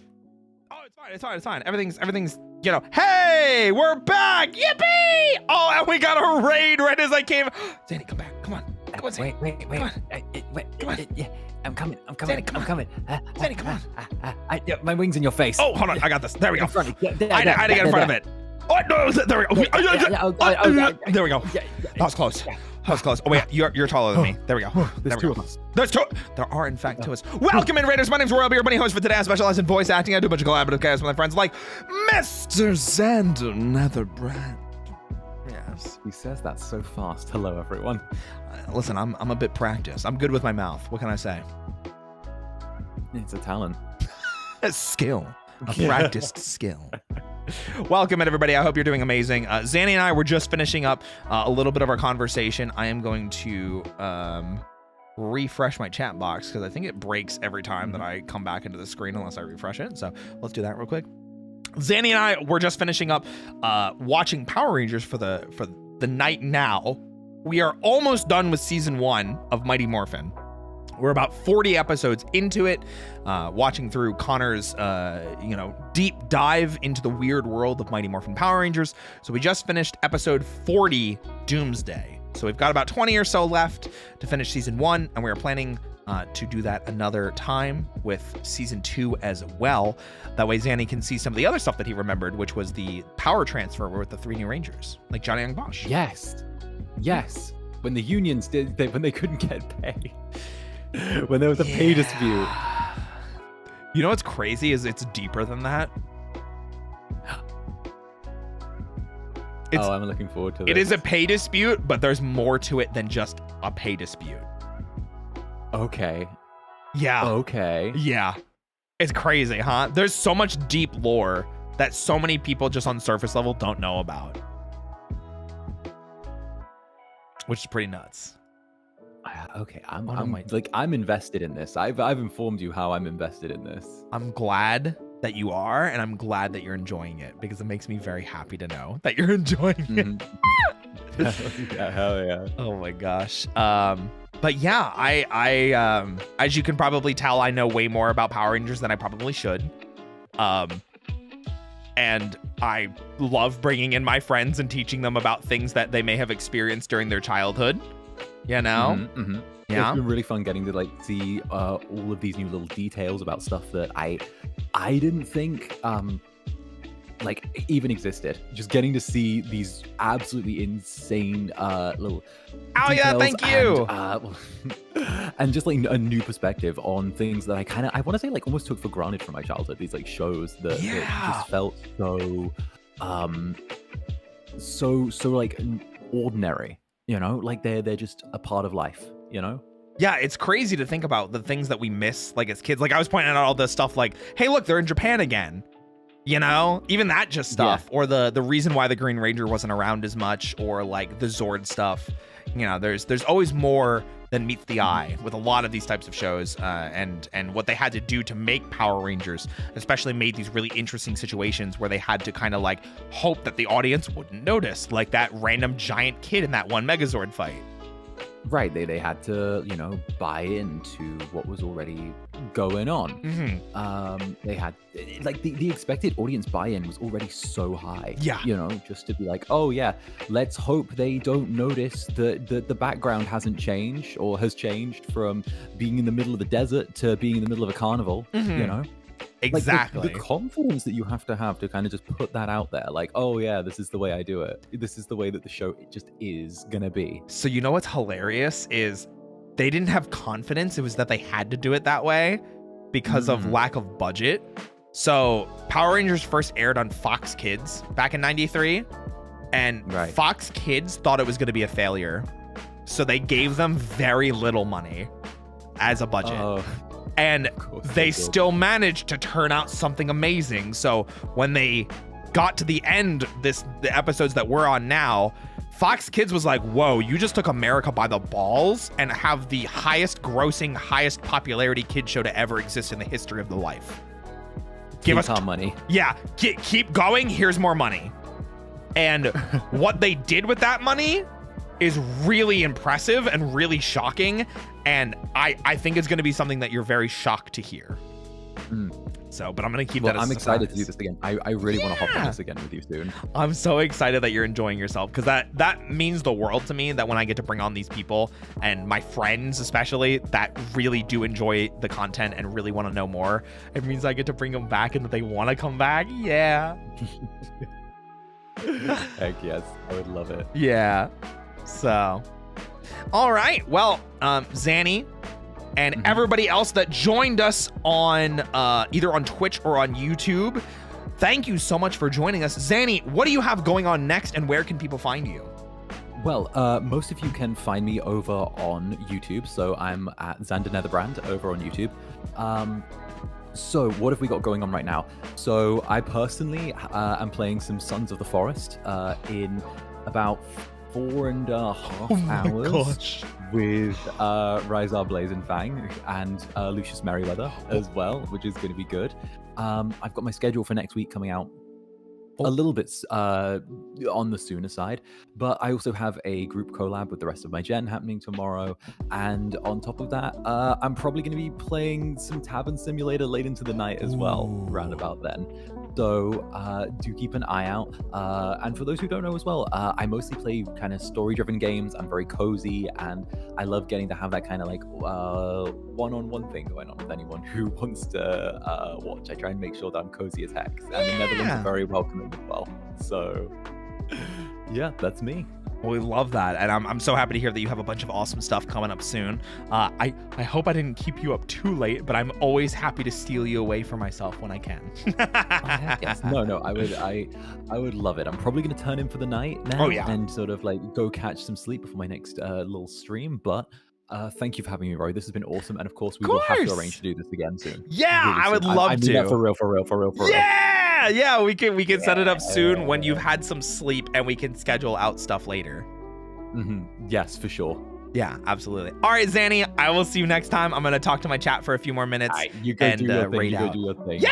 All right. Love you a lot, Much Zanny. love I'll see you later. all. All right. Bye-bye for now. Bye. Bye. I can still hear his voice. Gay, homosexual, gay. Oh, I love that man. I can already.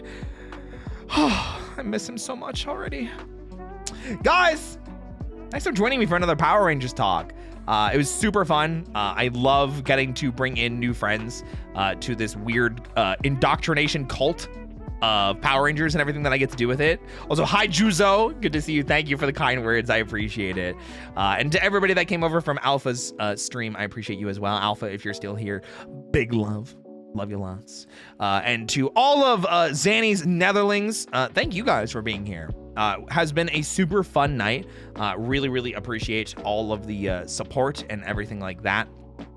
We're definitely going to be raiding out. Let me see who I want to raid out on and which side I want to raid out on. Either the YouTube side or the what's it called side. Oh, how about we raid out on the YouTube side? Do you guys want to raid out on the YouTube side? I don't really get to raid out on the YouTube side too often. I'm kind of down for that.